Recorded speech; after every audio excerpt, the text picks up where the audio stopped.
In a distant memory, Naoto recalls meeting a blonde girl during his childhood, a hazy image that lingers in the back of his mind. Now, in the present, Naoto refuses to join any school clubs, insisting that he needs to go home right after class to take care of his little sister. As soon as he leaves the room, his classmates begin whispering behind his back, calling him a siskin for being overly protective of his 4th grade sister. Unbeknownst to them, Naoto hears every word. Before he can reach the school gate, his friend Shigenobu stops him for a quick chat. He suggests that Naoto at least try joining a small social group instead of a club. But Naoto declines again, explaining that he has to take care of things at home, and even mentions that he's considering getting a part-time job. Just then, Yukari appears in front of them, her smile lighting up the hallway. She invites Naoto to join the committee meeting, though he tries unsuccessfully to hide his obvious crush on her. Despite his nervousness, he still turns down her invitation. Instead of looking disappointed, Yukari simply wishes him luck with his sister, playfully calling him Big Brother before walking away. Back home, Naoto prepares dinner for himself and Suzu. The own rice he serves looks messy, but Suzu devours it with unrestrained delight. After dinner, just as Naoto starts cleaning up, their Aunt Tamiyo arrives, looking as irritated as ever. She hands them their monthly allowance, and to Naoto's surprise, it's more generous than usual. Tamiyo explains that she's giving extra since it was Suzu's birthday last week. Then, with a strange look in her eyes, she mutters that it almost feels like she's handing money to her older brother. The comment sends a chill down Naoto's spine, and he can't help but wonder what exactly happened between Tamiyo and her late father. That night, the house grows quiet as everyone settles into sleep. The next morning, Suzu asks Naoto to help her with her hair. He agrees, but wonders aloud how long she plans to rely on him for everything. Suzu giggles, saying he has to take care of her until she's old, but her tone turns serious as she adds that it has to be that way, since it's just the two of them now. Her words make Naoto reflect on their situation. Their parents have both passed away, and for years they were shuffled from one relative to another. It's only been a month since they started living under Tamiyo's roof. Suzu reminds him of the time, and they head out together. On their way to school, she notices a small plant growing by the sidewalk, the same kind their mother used to grow. Moved by her smile, Naoto promises to buy her something after school to make up for not giving her a birthday gift. But as they walk, a mysterious blonde girl trails behind them. Though Naoto doesn't turn around, he feels her presence and quietly warns Suzu to go straight home after school. At school, Naoto feels a brief rush of happiness when he runs into Yukari again. His excitement, however, is quickly deflated when Shigenobu teases him, saying Yukari is out of his league. He adds that she recently turned down a modeling offer, a testament to how perfect she seems. Then Shigenobu mentions that a new transfer student has arrived, someone unbelievably beautiful named Satsuki. The moment her name is spoken, Naoto's expression hardens. After school, the blonde girl, Satsuki, approaches Naoto and calls his name with eerie familiarity. He tries to ignore her, but she keeps following him even after he leaves the school grounds. Finally, he stops and turns around, asking what she wants, coldly calling her a garden crusher. Satsuki doesn't take offense. Instead, she smiles, pleased that he remembers her at all. She reintroduces herself and says it's been 6 years since they last met, and admits that she's been following him since her transfer. Naoto's patience wears thin. He reminds her how she destroyed his family's garden years ago, but she dodges the subject, apologizing only for stalking him. She says she wants to talk, but Naoto has no interest in hearing her out. Suddenly, Satsuki wraps her arms around him from behind, pinning him in place. But the moment she lets go, he bolts, forcing her to chase after him. Meanwhile, Suzu walks home thinking about what kind of birthday gift she'd like. She passes by a family working in a nearby field and feels a pang of nostalgia for when their parents were still alive and their family was whole. Just then, Naoto comes running up and grabs her by the arm, warning her not to make eye contact with Satsuki. When they finally reach home, Naoto catches his breath while Suzu, confused, asks who that strange girl was. Naoto doesn't answer. Instead, Suzu says she's decided what she wants for her birthday, to grow a garden with him. Naoto gently tells her it's impossible since they don't have land, but Suzu refuses to give up on the idea. At that moment, Tamiyo peeks out of her room and offers to let them use her yard. However, she warns that it's filthy and overrun with weeds. Naoto tries to refuse, but Tamiyo ends the discussion by slamming her door shut. They go outside to inspect the yard, and sure enough, it's exactly as she described. Still, they decide to make the best of it. Suddenly, Satsuki appears, holding a hoe. Naoto screams in shock, a sound loud enough for Yukari, who happens to be nearby, to hear. Naoto instinctively shields Suzu as Satsuki approaches, insisting she only wants to talk. But Naoto's anger boils over. He accuses her of ruining his life. Satsuki freezes, clearly hurt, before suddenly stepping forward and pressing her lips against his in a full-on kiss. Both of them tumble to the ground right as Yukari, Suzu, and even Tamiyo witness the scene. Just when it seems like she'll pull away, Satsuki deepens the kiss. Naoto's head spins, his vision blurs. By the time she lets go, he's already unconscious beneath her. In his sleep, Naoto hears Satsuki's voice echoing in his mind, calling his name again and again. When he finally wakes, he's back in his room, struggling to process what happened. From the hallway, Tamayo calls out, flatly warning him that if he plans to make out in the yard again, she'll throw him out. Later that morning, Naoto walks Suzu to school, trying to explain that he and Satsuki aren't even friends. But Suzu, hurt and confused, refuses to believe him. She declares she'll work on the garden alone and runs off ahead. Despite everything, she still doesn't recognize Satsuki from 6 years ago. At school, Yukari can't stop thinking about what she saw. She tries to shake off the image of Naoto and Satsuki kissing, but can't help wondering if they're actually a couple. Naoto approaches her by the lockers, apologizing for missing the previous committee meeting and saying he'll have to skip today's as well. Yukari smiles kindly, saying she admires how devoted he is to his sister. Most high schoolers, she notes, start drifting away from their families by his age. The moment is cut short when Satsuki appears out of nowhere. She walks right up to Yukari, eyes her chest, and bluntly remarks that she knows Naoto likes girls with bigger busts. Naoto nearly faints from embarrassment. Yukari stands frozen in disbelief as he hurriedly drags Satsuki away, muttering apologies. He corners her on the rooftop, demanding to know why she said that. Satsuki tilts her head, genuinely confused which part upset him. Then she pulls a familiar hoe from behind her and hands it to him, saying she forgot to return it 6 years ago. The moment he touches it, memories flood back of their time in Shinshu when they were neighbors. Back then, Satsuki would wander into his family's garden uninvited. Despite her odd behavior, they became friends, spending their days together tending plants, sharing snacks, and telling stories. But one day, without warning, she destroyed the garden they had built together and disappeared. Now, standing before her again, Naoto finally asks why she did it. Satsuki avoids the question, apologizing instead of the teasing grin, saying she can offer her body as compensation. Flustered, Naoto scolds her, especially for kissing him in front of Suzu. To his surprise, Satsuki's playful expression fades. She looks quietly disappointed, then walks away, leaving Naoto stunned and unsure why he suddenly feels like the one at fault. Back inside, he runs into Shigenobu and Yukari. Yukari avoids his eyes, and Naoto's stomach sinks. He's certain she now hates him because of Satsuki. After school, Naoto walks home, brooding over how his peaceful high school life has fallen apart. But his thoughts are cut short when he sees Suzu and Satsuki's arms, a scrape visible on her leg. Panicking, Naoto demands that Satsuki let Suzu go. She refuses, joking that she might just take Suzu away. Naoto raises the hoe in warning, ready to fight if he must. Satsuki simply smirks, saying he's not the type to hurt women or children. Naoto counters that if it's for Suzu, he'll do anything. His dramatic words leave both girls blushing in embarrassment. Suzu quickly explains that Satsuki helped her after she fell, and that she even promised to help with the garden. Relieved, Naoto lowers the hoe and agrees to let her stay. As they walk home, Satsuki casually mentions that the garden he thought was his actually used to belong to her. When they arrive, they find Yukari waiting out front, blushing slightly as she says she wanted to talk. The next day, Naoto helps Yukari shop for committee supplies since no one else could make it. Meanwhile, Suzu and Satsuki stay behind to work on the garden. Suzu sulks over Naoto choosing Yukari's company, so Satsuki invites her to go shopping too, hoping to cheer her up. At the store, Yukari takes the chance to ask Naoto about Satsuki. He quickly denies any romantic involvement, explaining she's just someone from his past. He nearly confesses his feelings for Yukari, but holds back. When they step outside, they run into Suzu and Satsuki. Suzu rushes over, clearly pouting that Naoto was with Yukari, but her mood softens when he hands her a small blue hoe of her own. She beams with happiness. Watching the siblings together, Satsuki quietly slips away. Yukari waves goodbye, giving Naoto a dazzling smile, then accidentally blurts out that she loves how dedicated he is. Flustered, she corrects herself and hurries off. Naoto and Suzu return home, only to find Satsuki waiting in the yard, smiling the same gentle smile she once had years ago. She teasingly calls his outing with Yukari a date and jokes that she wants one too. Naoto is taken aback, not only by her teasing but by the sight of the yard now spotless. Satsuki had cleaned everything herself. Then, without warning, she begins changing clothes right there in the open. Naoto panics and rushes to stop her, and the two tumble to the ground, just as Tamayo walks in. Her face darkens instantly. Clearly at her limit, she glares at Naoto, ready to unleash her fury. After Tamayo storms off, Naoto and Satsuki quietly get up, instinctively putting some distance between each other. The tension from earlier lingers in the air, leaving Naoto uneasy.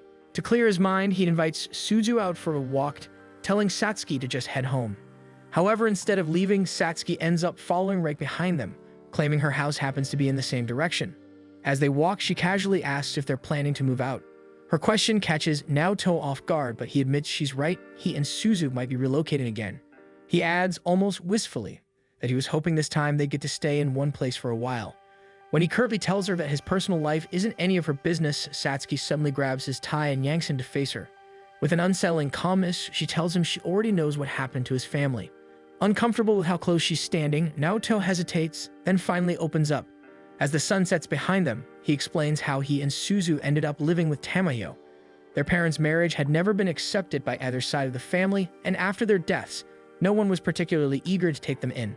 They'd been passed around from one reluctant relative to another, and Tamayo was simply the next in line. Satsuki interrupts gently, suggesting that Tamayo might actually care more than she lets on. After all, she did allow them to use her yard for gardening. Then, as if to change the subject, Satsuki takes out several seed packets and hands them to Naoto. Before leaving, she tells him that if they do end up getting kicked out, he and Suzu can always come live with her instead. Later that evening, Suzu wakes up and realizes Tamayo is probably still mad at Naoto, given that they haven't come home yet. Suzu grabs his hand and makes him promise that wherever he goes, he has to take her with him. Meanwhile, inside, Tamayo finishes her shower and struggles to find her glasses until she spots her cat running off with them. She chases the feline through the hall and accidentally bumps right into Naoto, who had just arrived to apologize. Flustered, Tamayo quickly retreats into the bathroom the moment she realizes who she's run into. From behind the door, Naoto gets on his knees and pleads for more time. He explains that tending to the garden is now his and Suzu's responsibility, and that it'll take time before they can enjoy any harvest. He only asks to stay long enough to see it through. Without warning, Tamayo opens the door, this time fully dressed, and tells him to hand over her glasses. Once she puts them on and sees him clearly, she bluntly asks if Satsuki is his girlfriend. Naoto immediately shakes his head. Satsuki, he says, is just a childhood friend. He adds firmly that he has no plans to get into a relationship. His only priority is taking care of Suzu. Just then, Suzu appears and asks if Naoto is finally done apologizing. Tamayo looks at her and says that if he's truly serious about caring for Suzu, then he should focus on the garden instead of fooling around with girls. Naoto's face lights up on her words, realizing that they imply he and Suzu are allowed to stay. Excited, Suzu invites Tamayo to help them in the garden, but Tamayo instantly refuses, saying she has no intention of doing any physical labor. That piques Naoto's curiosity. He recalls that their father once mentioned how he and Tamayo used to garden together. At the mention of her brother, Tamayo's mood darkens instantly. She snaps, ordering Naoto never to bring up her brother again. The next day, Satsuki joins Naoto and Suzu on their walk to school. Suzu cheerfully recounts everything that happened the day before, while Naoto quietly wonders why Satsuki keeps tagging along. Noticing his suspicious gaze, Satsuki teases him, lightening the atmosphere between the three of them. A few days later, the seeds they planted finally begin to sprout. Then his tone shifts. He brings up something more serious. He found Suzu's test results on her desk and is worried about her declining scores. Suzu suggests that he tutor her. With no real choice, Naoto agrees, though not without scolding her first and telling her to learn to be more independent. His words go in one ear and out the other as Suzu clings to him, insisting that since he'll be around to take care of her forever anyway, there's no need to worry. One day at school, Naoto realizes midterms are approaching. Yukari offers to study with him, but he declines at first, worried he'll only slow her down. Yukari smiles gently and asks him to at least think about it before walking off with a friend, leaving Naoto deep in thought. He tries not to read too much into it, but Shigenobu wastes no time teasing him about how close Yukari's been lately. Naoto brushes it off, saying she's just being polite, but the faint blush on his face betrays him. Once Shigenobu leaves, Naoto's expression darkens. He realizes Suzu probably wouldn't like the idea of him spending time alone with Yukari. Later that afternoon, heavy rain pours after school. Naoto, without an umbrella, watches his classmates leave one by one. Satsuki approaches and offers him an extra umbrella. When Naoto asks why she didn't walk with them that morning, she casually says she didn't want to interrupt his bonding time with Suzu and admits she actually followed them from 5 meters behind. She then teases him about sharing an umbrella, unaware that Yukari is hiding behind the lockers, listening. Unseen by either of them, Shigenobu also happens to witness the scene. When Naoto arrives home, he suddenly remembers that Suzu might have been stranded at school too. He rummages through her room for a raincoat, but instead finds a crumpled test paper hidden in her closet. To his surprise, it's a perfect score. Confused, Naoto wonders why Suzu would hide something like that. Before he can think further, Suzu walks into the room. Startled, he quickly stuffs the paper into his pocket. Suzu starts talking casually, mentioning that she walked her classmate Sato home because he forgot his umbrella. Naoto's tone subtly tightens as he responds. She instantly notices the change, but he brushes it off, claiming he needs to step out for a bit before abruptly leaving. Out in the rain again, Naoto berates himself. He realizes he should praise Suzu for her good grades, for her kindness, but he didn't.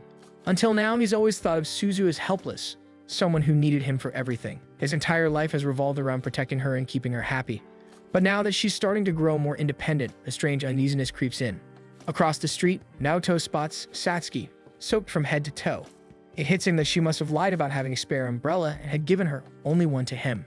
Concerned, he grabs her wrist, but she brushes it off with a small smile, saying she must have misremembered. That only makes Naoto feel worse. Everyone around him seems to be pretending. He begins to realize that Suzu too might have been pretending, acting helpless so that he could feel needed. Satsuki notices his distant expression and gently reaches out to check on him. Naoto insists he's fine, but seeing how drenched she is, wordlessly takes off his jacket and drapes it over her shoulders. The gesture makes her blush faintly. He walks her home and is surprised to find her apartment so close to his own. But when she tries to open the door, the knob comes off completely. Naoto can't help but wonder what kind of parents would leave her in a place like this.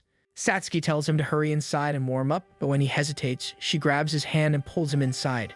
Naoto resists, saying he needs to go home to Suzu, but Satsuki argues that Suzu is old enough to be left alone.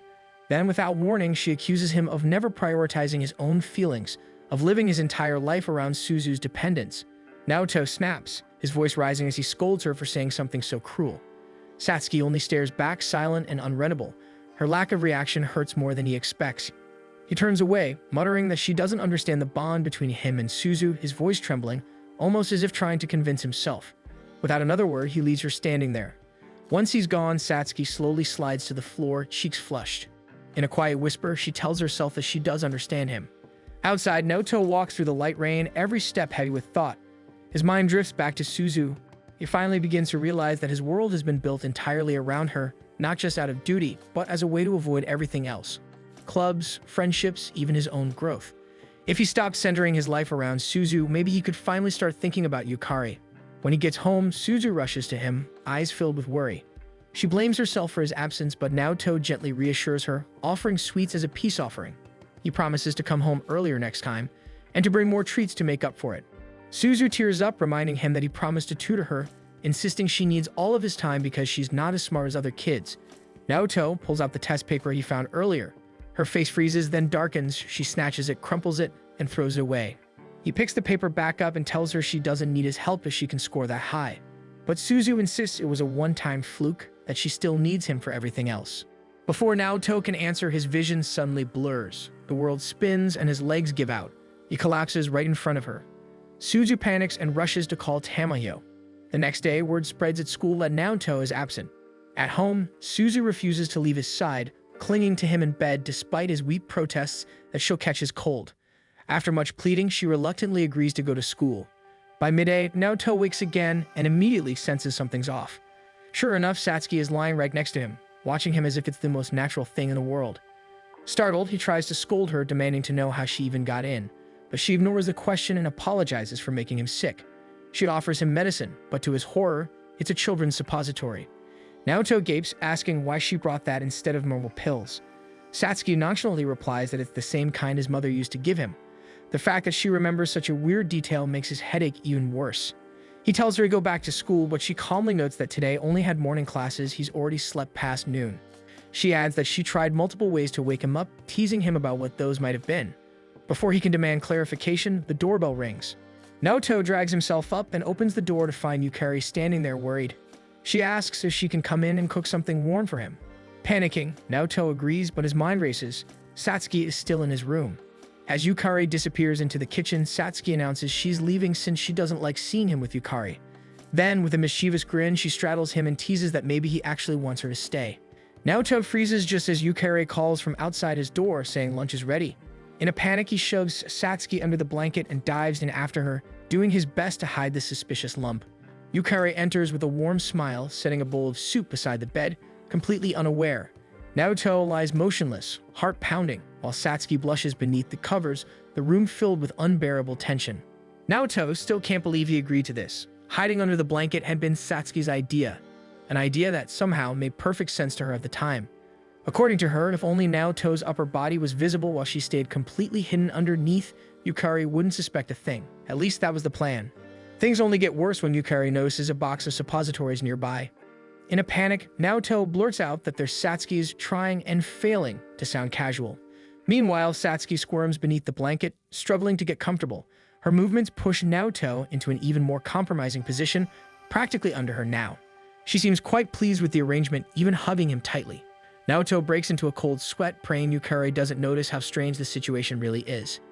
Yukari leans in to check on him, placing a hand on his forehead. Thankfully, she doesn't seem to notice that his rising temperature has nothing to do with his cold. She reminds him to eat and drink before heading out, finally granting him some much-needed relief. As soon as she leaves, Satsuki stretches and grins, clearly proud of her success. Naoto, meanwhile, is still trying to recover from the sheer stress of it all. Watching him squirm, Satsuki eventually takes pity on him and decides not to tease him any further. While walking home, Yukari can't shake a vague sense of unease. Satsuki had visited Naoto before her. She tells herself not to overthink it. Naoto did say they were just childhood friends, but it still bothers her. Pausing by a small shrine, she clasps her hands together and quietly prays for Naoto's recovery. Back in his room, Naoto changes into fresh clothes and opens the food Yukari made him earlier. Inside the container is a dark, lumpy rice porridge staring back at him. To anyone else, it might look unappetizing, but to Naoto, it looks wonderful because Yukari made it. Determined to be optimistic, he scoops a big spoonful into his mouth, only to instantly regret it. The taste is an odd mix of overcooked rice and something vaguely metallic. Still, he keeps eating. It's from Yukari after all. Spoonful after spoonful, he forces it down, determined to finish every last grain no matter how awful it tastes. Meanwhile, out in the garden, Satsuki tends to the plants while Suzu watches from nearby. Eventually, Satsuki calls her over to help. As they work, Suzu starts voicing her worries about Naoto. Distracted, she accidentally pulls out a basil plant, mistaking it for a weed since it was growing close to the tomatoes.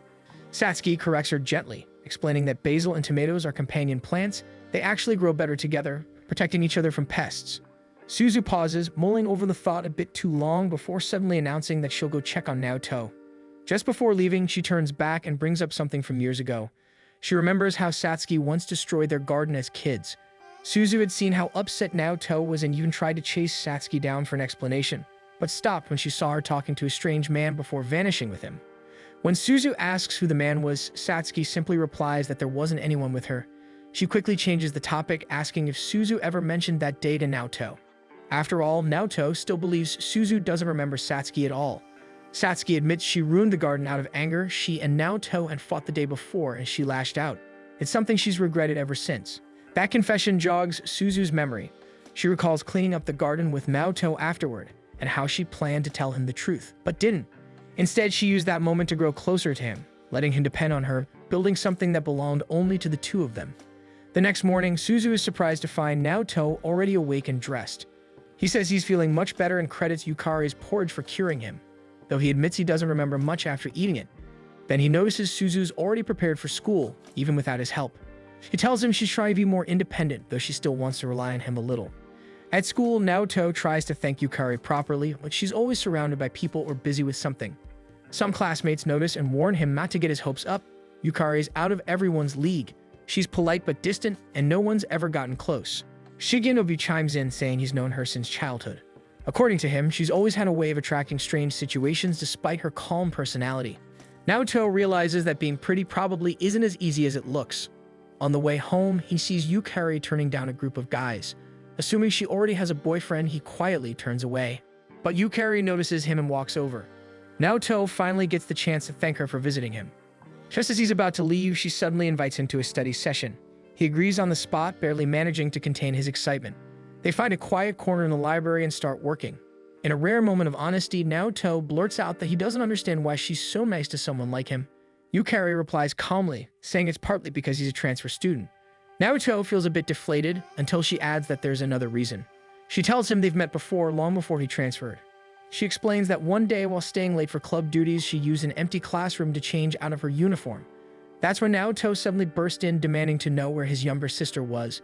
Completely ignoring her state of undress, he bombarded her with questions about Suzu, who had run off while he was handling transfer paperwork. When he realized she couldn't help, he left as abruptly as he came. Naoto is mortified. He doesn't remember it, but admits it sounds exactly like something he'd do when it comes to Suzu. Yukari, blushing, says she actually admires his dedication. She explains that Naoto feels different from the other boys she's met. Most only chase girls for shallow reasons. She even mentions the group of guys she rejected near the station, calling them that exact type. Sometimes, she says, men are too pushy, and he becomes frightening. That's why Naoto feels like a breath of fresh air. He's genuine and kind. Naoto feels a chill run down his spine as she trails off, then apologizes for rambling and excuses herself. On her way out, Yukari looks quietly pleased with how their talk turned out, until she spots Satsuki waiting near the library entrance. She wonders if Satsuki and Naoto had plans to meet, but Satsuki just smiles and says she's waiting for him because she wants to. Yukari nods and walks off without another word. Later that evening, Naoto eats ramen with Shigenobu and tells him about what Yukari said. Naoto thinks it was her subtle way of saying he shouldn't see her romantically. Shigenobu disagrees, insisting it might mean the opposite. Naoto doesn't catch on and instead vows to keep his thoughts pure so Yukari won't think badly of him. Suddenly, Satsuki appears out of nowhere, telling him he should just be himself. That night, Naoto reviews his notes from the study session. His classmates' comments echo in his mind, and though he tries to focus, he can't help imagining Yukari. He scolds himself, trying to push the thought away, but then Satsuki's face appears in his mind, which somehow feels even worse. He recalls the blanket incident and, against his better judgment, wonders what it would have been like if Yukari had been the one there instead. Immediately, he snaps out of it, horrified by his own thoughts. Muttering an apology to no one in particular, he freezes when he realizes Suzu, sleeping beside him, is now wide awake, glaring at him in quiet disappointment. Panicking, he stammers an excuse and flees to the bathroom. Meanwhile, at Yukari's house, she's taking a shower when her thoughts drift towards Satsuki.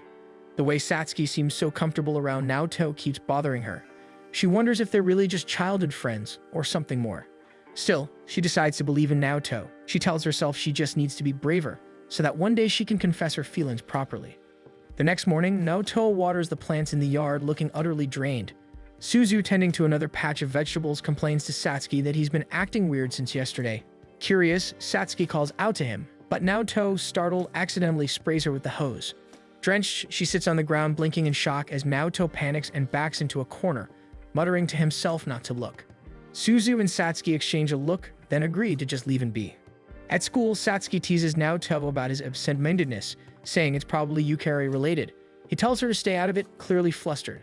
Offended, she reminds him she's the one who got ignored all morning and soaked, thanks to his weird behavior. Naoto apologizes, then suddenly realizes something. She mentioned doing laundry at his place before class, which means some of her clothes might still be drying. Satsuki just grins, brushing it off, saying she'll manage since it's only exam day anyway. When Yukari arrives and greets Naoto, he instantly panics, insisting he wasn't talking to Satsuki, but she's already walking off toward her classroom. Yukari comments on his heavy eye bags as they walk, but before he can respond, a sudden gust of wind sweeps through the hall, lifting several skirts. Without thinking, Naoto lunges forward and hugs Satsuki tightly to keep her skirt from flying up. The hallway falls silent. To everyone watching, including Yukari, it looks like a bold public display of affection. Realizing what he's done, Naoto lets go immediately, stumbling to explain, but Yukari's expression has already darkened. Without a word, she turns and walks away. Naoto collapses in despair, blaming Satsuki for ruining everything again. Calmly, Satsuki mentions that she's actually wearing some of his clothes since hers were still drying. He didn't even need to help her. Then, with a faint smile, she thanks him for trying to protect her anyway. A week passes and Yukari barely speaks at him. Frustrated, Naoto vents to Shigenobu and Satsuki, only for Shigenobu to drop another bomb. There's a rumor going around that Naoto and Satsuki are dating. Naoto feels even more hopeless, especially since his long-awaited hangout with Yukari never happened. Seeing his slump, Shigenobu suddenly declares that what Naoto needs is a distraction. He announces a beach trip for the weekend, open invite. Even Yukari gets one. She initially agrees, but upon hearing that Naoto will be there, she hesitates. Still, Shigenobu promises to handle all the details. All they have to do is show up. After class, Naoto starts worrying about the upcoming beach trip. Things between him and Yukari are still awkward, and spending 2 days together might only make it worse. On top of that, he assumes Suzu will get lonely or worry about him while he's away. After thinking it through, he decides the easiest solution is to bring Suzu along.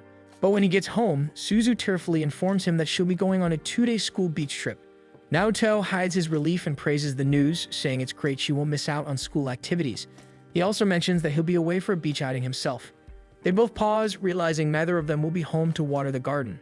After thinking it over, they agree to ask Tamahyo for help. Suzu makes him promise not to forget about her while they're apart.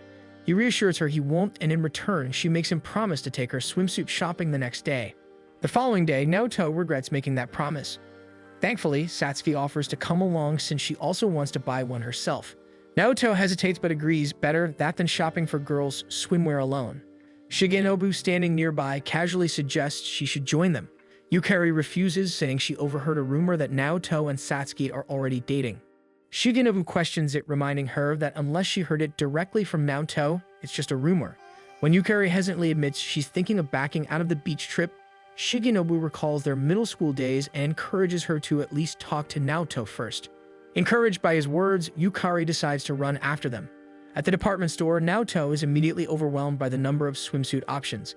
Satsuki and Suzu each pick out bold pieces and ask for his opinion. Trying not to let his thoughts run wild, Naoto keeps his answers short, insisting they just pick what they like. Satsuki playfully shows off her size, while Suzu subtly fishes for compliments. Flustered, Naoto tells Suzu to choose something with more coverage, then quickly turns away, saying he'll go find his own beachwear instead. Unbeknownst to them, Yukari watches quietly from a distance. A sales lady approaches and asks if she's looking for something, reminding her that she still needs a new swimsuit too. Yukari initially asks for something simple and modest, but after seeing Satsuki's choices, she quickly changes her mind and requests something just a little bolder. The attendant selects a two-piece that perfectly flatters her figure. Yukari, suddenly self-conscious, asks for another option. The sales lady smiles and agrees, casually asking if the boy she wants to impress has any particular preferences. Yukari's expression darkens as she pictures Satsuki. Hesitantly, she describes Satsuki's appearance. The sales lady's eyes light up and she eagerly takes Yukari's hands, declaring that she'll transform her into the boy's type. Soon enough, Yukari is fitted with long hair extensions and a bolder swimsuit that leaves her more embarrassed than ever. She fits awkwardly, unaware that Naoto has spotted her from across the store. He stares, clearly captivated, but fails to realize the girl he's looking at is Yukari herself. Naoto returns to the dressing area where Suzu and Satsuki are still trying on their swimsuits. Suzu calls out, asking him to help with something on her back. Naoto casually opens one of the curtains, only to realize too late that it's Satsuki's side and she's just stepped out of her swimsuit. Satsuki yanks the curtain shut with a chilling glare. Moments later, Suzu emerges, cheerfully announcing that she managed to get dressed on her own, oblivious to the tension in the air. Shortly after, Satsuki storms out of her booth, completely ignoring Naoto. Confused, Naoto tries to follow and apologize. When he gently grabs her hand, Satsuki turns on him, flustered and red-faced. Naoto is stunned. Satsuki had always been confident and teasing before. When he points this out, Satsuki snaps that it's different when it's unintentional. For a brief moment, things feel strangely intimate, and Naoto finds himself shaken by the sudden change. Meanwhile, Yukari finishes paying for her swimsuit and looks around for the others. She spots Naoto and Satsuki standing unusually close and quickly hides behind a corner. Satsuki notices her, but says nothing. Later on the train ride home, Satsuki asks why Naoto never badmouthed her to anyone. If he had, maybe she wouldn't have been invited and Yukari wouldn't have misunderstood. Naoto simply replies that their issues are between them. Half asleep, Suzu overhears and invites Satsuki to sit closer, but Satsuki declines, saying she's fine where she is. She's content just watching Naoto from afar, promising to step in only when he needs her. Naoto listens, unsure whether that's her way of making up for destroying the garden, or if she means something deeper. He reflects on their relationship. It's too tense to be called friendship, yet too familiar to be distant. They had once been close as kids, but things ended on bad terms. Even now, he hasn't completely forgiven her. When they finally reach their stop, they find Yukari waiting nearby. Without hesitation, she asks if he and Satsuki are dating. Naoto tries to clear up the misunderstanding, but Yukari insists he must be hiding something. She brings up the intimate moments she witnessed, including the kiss in the yard. Caught off guard, Naoto scrambles for an explanation. He realizes the situation has spiraled too far, and any hope of getting closer to Yukari feels impossible now. Seeing his panic, Satsuki steps forward to face Yukari. She claims the kiss meant nothing, calling it a cultural greeting. To prove her point, she leans in and plants a simple kiss on Yukari's cheek. Naoto nearly jumps in shock, while Yukari stares, speechless. Satsuki calmly explains that she's willing to kiss anyone, that it holds no special meaning, not even with Naoto. Eventually, Yukari, still flustered, accepts the explanation. Just then, Suzu wakes up, groggily complaining about being thirsty, prompting them to stop by a vending machine. Yukari tries to convince herself that the kiss was meaningless. After all, Satsuki's a girl. Still, she's too flustered to think straight and excuses herself. Before she leaves, Naoto stops her, reassuring her once more that he and Satsuki are just childhood friends. He adds that he's really looking forward to the beach trip with her. Yukari brightens with relief and smiles, admitting she's looking forward to it too. At the beach, Satsuki is left speechless by the sight of the ocean, while Naoto can't take his eyes off Yukari. In the changing room, Yukari's friends gush over her swimsuit. Though nervous, she wonders what Naoto will think of it. They notice Satsuki has already left the room. Remembering yesterday's events, and now certain Naoto and Satsuki aren't dating, Yukari dares to think she might finally have a chance to get closer to him. Meanwhile, Naoto finds it difficult to function without Suzu but decides to use this trip as an opportunity to get closer to Yukari. When his classmates invite him to hang out, he awkwardly agrees. It's his first time doing something that feels like a normal high school experience. He reminds himself that this trip is supposed to be fun, a chance to bridge the gap with Yukari. But every time he tries to approach her, she's surrounded by people. Frustrated but determined, he steels himself and decides he'll just have to push a little harder. His train of thought is cut short when he hears someone yelp in pain. Turning his head, he spots Satsuki gripping a guy's wrist in an iron hold. His classmates quickly explain that she's been getting hit on since they arrived. Worried things might escalate, Naoto strides over, grabs her by the collar of her parka, and drags her away before she can cause more trouble. Once they're alone, he tries to scold her for picking a fight instead of asking for help, but Satsuki completely ignores him and gestures to her swimsuit, asking what he thinks. When he refuses to answer, her mood soars. She folds her arms and demands to know why he isn't spending time with Yukari if that's what he came for. Trying to change the subject, Naoto asks what she plans to do since everyone else is already swimming. Satsuki hesitates before admitting she doesn't know how to swim. It's her first time at the beach, she's never gone with her family, and she always skips swim class. Naoto blinks in surprise. He realizes there's still so much about Satsuki he doesn't know. She admits softly that today at least she wants to try getting into the water. Naoto tells her she should, but insists she go with someone else just to be safe. Right then, Shigenobu appears, handing Naoto a note and explaining that he and Yukari have a few things to buy.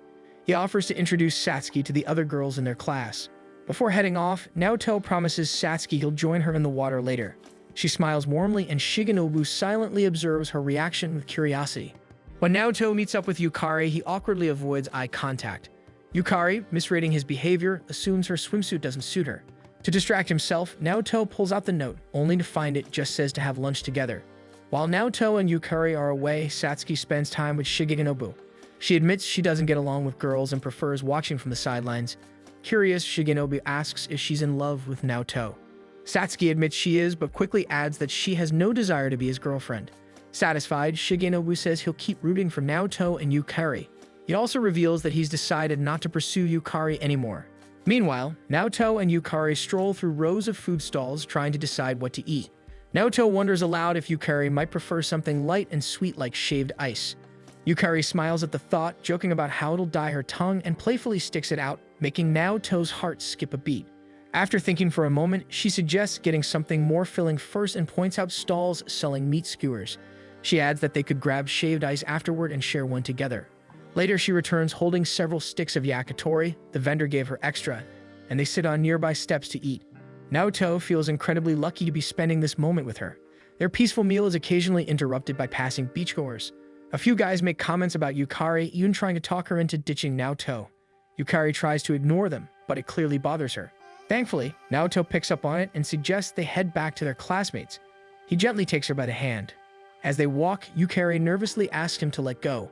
He does, apologizing, then awkwardly compliments her swimsuit, quickly adding that he hopes he doesn't sound creepy.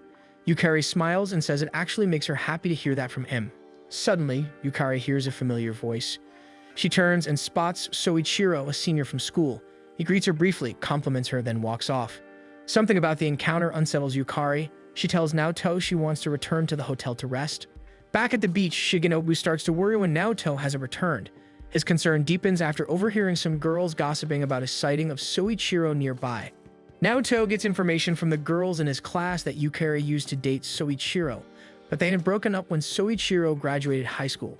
The information slightly bothers Naoto, and Shigenobu suggests that he just ask Yukari instead of relying on what other people say.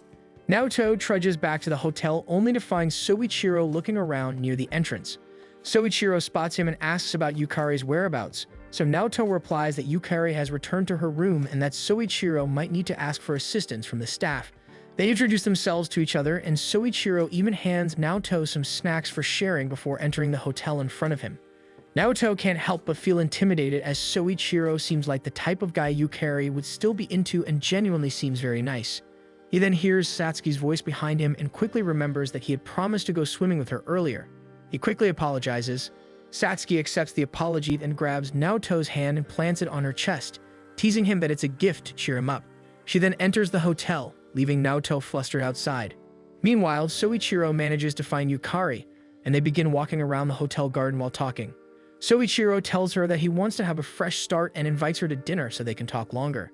When he leaves, Satsuki shows up and tells Yukari that Shigenobu wants her to know that the class will all be having dinner together and that Naoto has been stressing over her relationship with Soichiro. They hear Naoto and some boys talking nearby, apparently discussing Satsuki's availability. Some of the boys say she seems easy to get, but Naoto suddenly defends her. Satsuki blushes at his words but doesn't reveal that she and Yukari are overhearing. Yukari then tells Satsuki that she has other plans for dinner. When asked if it's with Soichiro, Yukari clarifies that Soichiro isn't her boyfriend and that she hasn't ever dated anyone. She then walks off, remembering the time she turned down Soichiro back in high school. Later, while waiting for the class, Satsuki informs the girls that Yukari won't be joining them. The girls get giddy at the idea that Yukari might get back with Soichiro, but Satsuki tells them Yukari denied ever dating him. Before the girls can argue further, Shigenobu enters the hotel and informs everyone that their classmates have already gone ahead to the restaurant. The girls quickly leave while Naoto, having overheard everything, grows more curious as Satsuki and Shigenobu talk. During dinner with Soichiro, Yukari thanks him for the time, but hurtful memories of their past begin to resurface in her mind.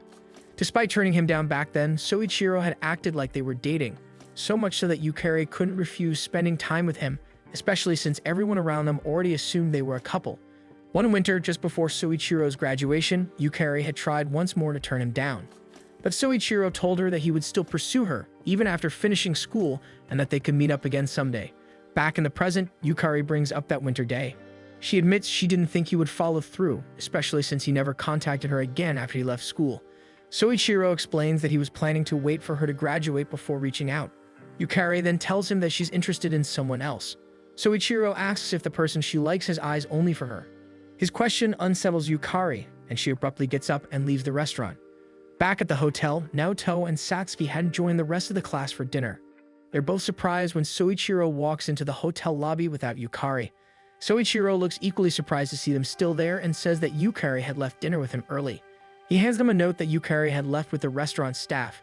In it, Yukari had written that she would be walking back by herself.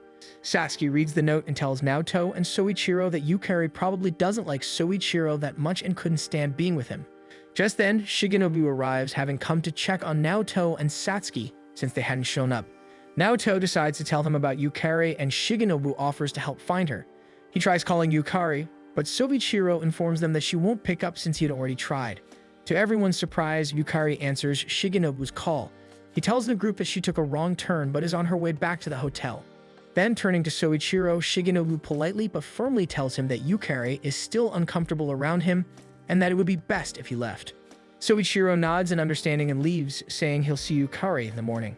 Once he's gone, Shigenobu admits to Naoto and Satsuki that he had lied and Yukari isn't coming back. He only managed to get her location. He then hands Naoto his phone and tells him to go find her. Naoto hesitates, admitting he doesn't know what to say. He turns to Satsuki, unsure, but Shigenobu insists that he go alone. He urges him to hurry, reminding him that it's not safe for a girl to be out alone at night. Naoto eventually rushes out to look for Yukari, while Shigenobu quietly wonders if he made the right choice by sending Naoto alone. Satsuki, a little frustrated, decides to go take a bath, still annoyed that Naoto had given her such a helpless look over his love problems with another girl. Meanwhile, Naoto tries calling Yukari using Shigenobu's phone. Yukari picks up, surprised to hear Naoto's worried voice on the other end. She tells him not to worry and says he can head back to the hotel. She just wants some time alone to think while looking out at the ocean. She doesn't realize that Naoto already knows where she is and is only a few meters away. Though he can already see her, Naoto gently asks over the phone if she'd be willing to open up more. As he explains that she doesn't have to hide how she feels anymore, Yukari finally looks up and sees Naoto standing right in front of her. As he walks closer, Naoto admits he doesn't like hearing her sound so sad. Yukari hesitates, then brings up Satsuki, saying there's still a part of her that doesn't fully believe nothing is going on between them. She nearly confesses her true feelings to him, but stops herself and turns to run away. However, she trips and falls, and when she looks at her shoes, she notices that her heel has broken. Naoto immediately rushes to her side, noticing that she's crying. Without hesitation, he offers her a piggyback ride, reassuring her that he won't drop her since he's used to carrying Suzu around anyway. Blushing, Yukari shyly says she's heavy, but Naoto insists that it's fine. With her on his back, they begin the quiet walk back to the hotel. Embarrassed but trying to keep things calm, Naoto asks if there's something wrong with Soichiro that made her avoid him. Yukari asks to be put down so she can explain. Once back on her feet, she confesses that she and Soichiro never really dated. Everyone just assumed they were together, and she had been too much of a coward to correct them. Taking a deep breath, she finally says she wants to change. She wants to speak up more when people do things she doesn't like. In a softer voice, she adds that she wants to find the courage and words to confess her feelings to the person she truly loves. Naoto, unaware that she's talking about him, smiles and tells her she should, and that he'll be there to support her no matter what. Yukari turns to face him. She says she admires him and admits that she overheard the conversation he had with the boys about Satsuki. She had admired how he defended her.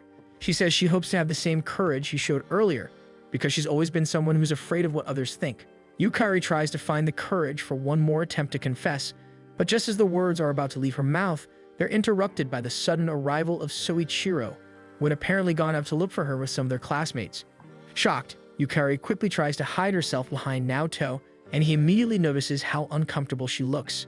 Sensing the tension, Naoto takes the chance to finally clear things up. He tells everyone that Yukari had never dated Soichiro. The crowd goes silent for a second before the murmurs start, with some classmates immediately accusing Naoto of being rude and stirring trouble. Soichiro wears a confident smirk as he brushes off the comment and confidently states that he and Yukari are a couple. He even turns to Yukari and invites her to tell everyone herself about their relationship, thinking she'll fall in line like always. For the first time, Yukari stands up straight and says that she was never Soichiro's girlfriend. She never agreed to go out with him and only stayed silent out of fear or confusion. She even adds that she never wants to see him again. Soichiro, caught off guard, sweats nervously and accuses her of losing her mind. He steps closer, trying to regain control, but Yukari continues to tell him off by saying he never listens. That's when he reaches out and grabs her wrist, his smile faltering. Before he can say or do anything more, Satsuki appears out of nowhere and kicks him hard in the back, calling him a jerk as he stumbles forward. He glares at her, but before he can insult her, Satsuki coldly asks for Shigenobu's phone. She declares that she's filing a report for stalking. This clearly rattles Soichiro. He threatens to call the police instead, saying they assaulted him. Still shaken, he finally backs off from now and tells Yukari that he's disappointed since he thought she would just go along with everything. Later at the hotel, Yukari's friends apologize to her for believing Soichiro all this time. Yukari reassures them, saying that it was partly her fault too for not correcting them when she should have. Shigenobu remains slightly worried, pointing out that Soichiro had only promised to leave her alone for today, but Yukari assures him that next time she'll be able to stand her ground. Shigenobu gives her a proud smile before turning to Naoto. Noticing how much closer the two seem since returning, he casually asks if something happened between them. Meanwhile, Satsuki returns Shigenobu's phone after noticing something on it. He pauses when he sees the screen and asks if she saw the caller ID.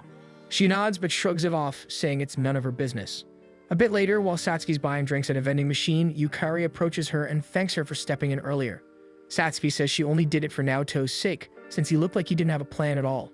Yukari chuckles and says that even if Naoto didn't have a plan, he helped her by simply listening. That support lifted a huge weight from her shoulders and inspired her to be honest with herself. She adds that she wants to do the same for him one day, accept him for who he is, flaws and all. Satsuki gives her an unimpressed look, so Yukari decides to be more direct. She admits that once the trip is over, she plans to confess to Naoto. Satsuki, still bored, simply tells her to confess if she wants. Before walking away, Yukari promises not to lose to Satsuki. Once alone, Satsuki takes a seat and sips her drink. Naoto soon walks up in front of her, holding out a bag of rice balls. As they eat, Satsuki casually mentions that his relationship with Yukari seems to be improving. Naoto agrees and also mentions that Satsuki is about to get popular with the guys in his class and even getting along well with Shigenobu. But Satsuki cuts him off, saying she's not interested in any other human, only him. She wants to understand why he's still so kind to her, even though he doesn't feel the same way, especially after what she did to the garden 6 years ago. Without warning, she kisses him. Then, quietly but firmly, she tells him not to be nice to her anymore because if he is, she might end up destroying something important to him again. Naoto is back at home from his beach trip, but his conversation with Satsuki still lingers fresh in his mind. He wonders what Satsuki was referring to. He recalls that the day before Satsuki had wrecked the garden, she had come over to hang out. They had been watching a romantic drama together when the main couple decided to run away. Feeling as if it was a good idea, Naoto had suggested that he and Satsuki do the same. They started making their way through their simple town and toward the next one. The walk had been long and Satsuki was visibly tired. She had pleaded for Naoto to slow down, and that was when Naoto finally took notice of her exhausted expression. However, Satsuki refused to admit she was fatigued and asked Naoto to take her even further away. The two continued their journey, promising each other that they would stay together no matter how far they went. Eventually, their little game of running away had to end when the sun went down. They returned to Naoto's house where his parents were already waiting. His parents offered to take Satsuki home since it was late, but Satsuki refused and turned to leave. When Naoto called out to bid her goodbye, she turned to look at him. But his memory is hazy, and he can't remember the expression on her face. While he struggles to remember, Suzu comes running up and tackles him, thrilled to finally be home with him again. They lie down together on the Ingala, basking in the calm breeze and the quiet comfort of each other's presence. Suzu gazes at their overgrown garden and casually remarks that they'll need to clean it up tomorrow. Naoto quietly wonders if Satsuki will come over to help like she used to. The next morning, Yukari practices confessing her feelings to Naoto in front of a mirror. She gets flustered by her own reflection but quickly remembers the promise she made to Satsuki that she'll finally confess to Naoto. Even so, the nerves get to her, and she realizes she probably isn't ready to confess. Meanwhile, Satsuki steps out of her apartment and is caught off guard to find Naoto standing right in front of her. He asks why she didn't show up to tend the garden that morning. Satsuki fires back, asking if that's really the only reason he came. Naoto panics a little but insists that she should keep her promises, especially since she had been helping out every morning before school. Satsuki stares at him for a beat before calmly saying she expected him to yell at her for kissing him 2 days ago. She confronts him directly, asking if he didn't feel anything about those kisses. When he confirms that he did, she leans in, pressing further if he actually likes being kissed by her. She always thought Naoto harbored at least some resentment toward her. Naoto argues that he doesn't hate Satsuki. He admits he was upset about the garden, but what confused and hurt him even more was the fact that she disappeared right after and didn't speak to him again.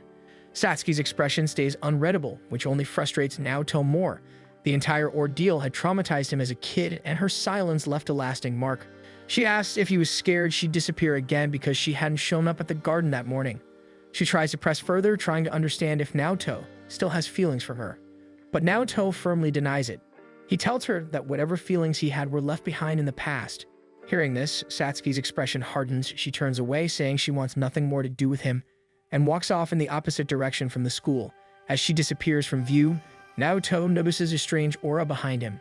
He turns and sees Suzu standing there looking serious. She tells him that they need to talk after school. At school, Yukari is the first to greet Naoto and shyly asks if they can talk. She brings him to a quiet area of the school and finally thanks him for the help he gave her during the beach trip. She fidgets, gathering the courage to confess.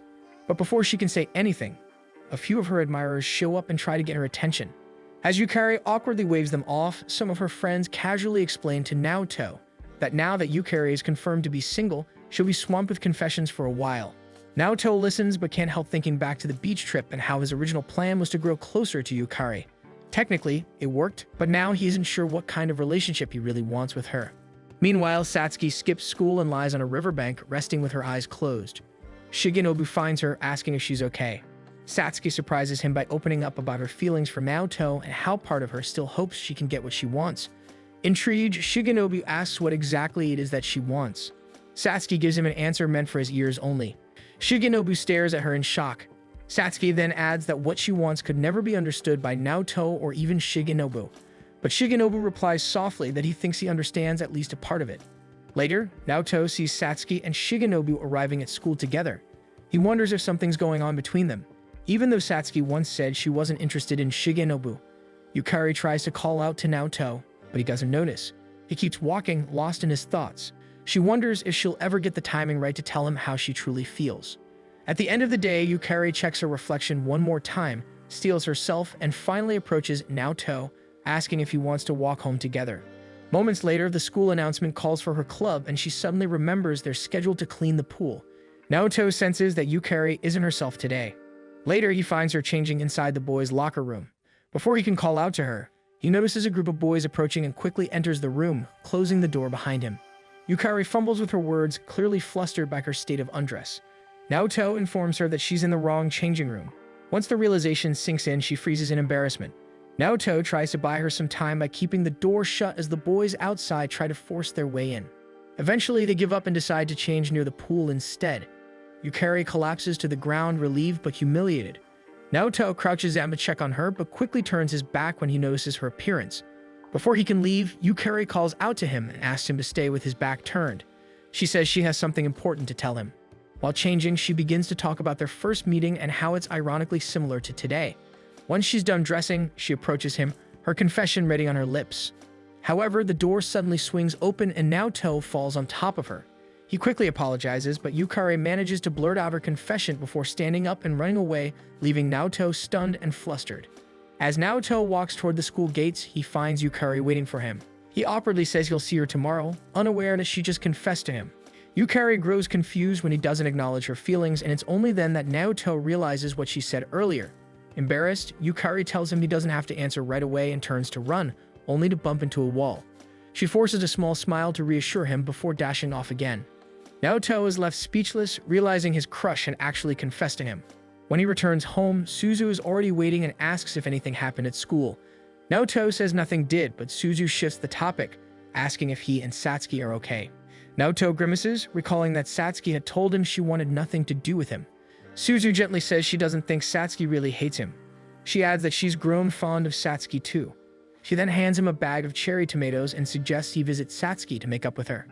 Later, at her apartment, Naoto wonders if Satsuki is already home. He tries the doorknob and is surprised when it opens easily. Inside, he finds the unit nearly empty. The space feels cold and uninviting. He starts to wonder how her parents could let her live like this, as it doesn't look like a place anyone would want to come home to. Suddenly, Naoto remembers the expression Satsuki wore the day before the incident. It was a smile, but one that looked painfully sad. The memory lingers and he wonders if things might have turned out differently had he said something sooner. As he continues looking around her nearly empty apartment, he notices a calendar hanging on the wall. Scribbled notes and markings tell him Satsuki has a part-time job. Curious, he traces the calendar to today's date and reads that she's supposed to be handing out flyers by the station. He heads straight there, and just as the calendar indicated, he spots Satsuki among the crowd, handing out flyers for a Chinese restaurant. She's wearing an outfit much cuter than her usual style, which is already attracting the attention of a group of men nearby. Naoto blushes at the sight, feeling both flustered and awkward, especially when Satsuki catches sight of him. With a cold glare, Satsuki marches away toward the mascot nearby, then straight back to Naoto. She brings him to a secluded area and reminds him of their argument that morning. Naoto tries to explain and apologize, but Satsuki remains firm and distant. Their attention is soon pulled away by the commotion of a small crowd. Satsuki's boss runs up to them in a panic, explaining that the person inside the mascot costume has fainted from the heat. Spotting Naoto, the boss immediately begs him to step in and fill the role, promising compensation.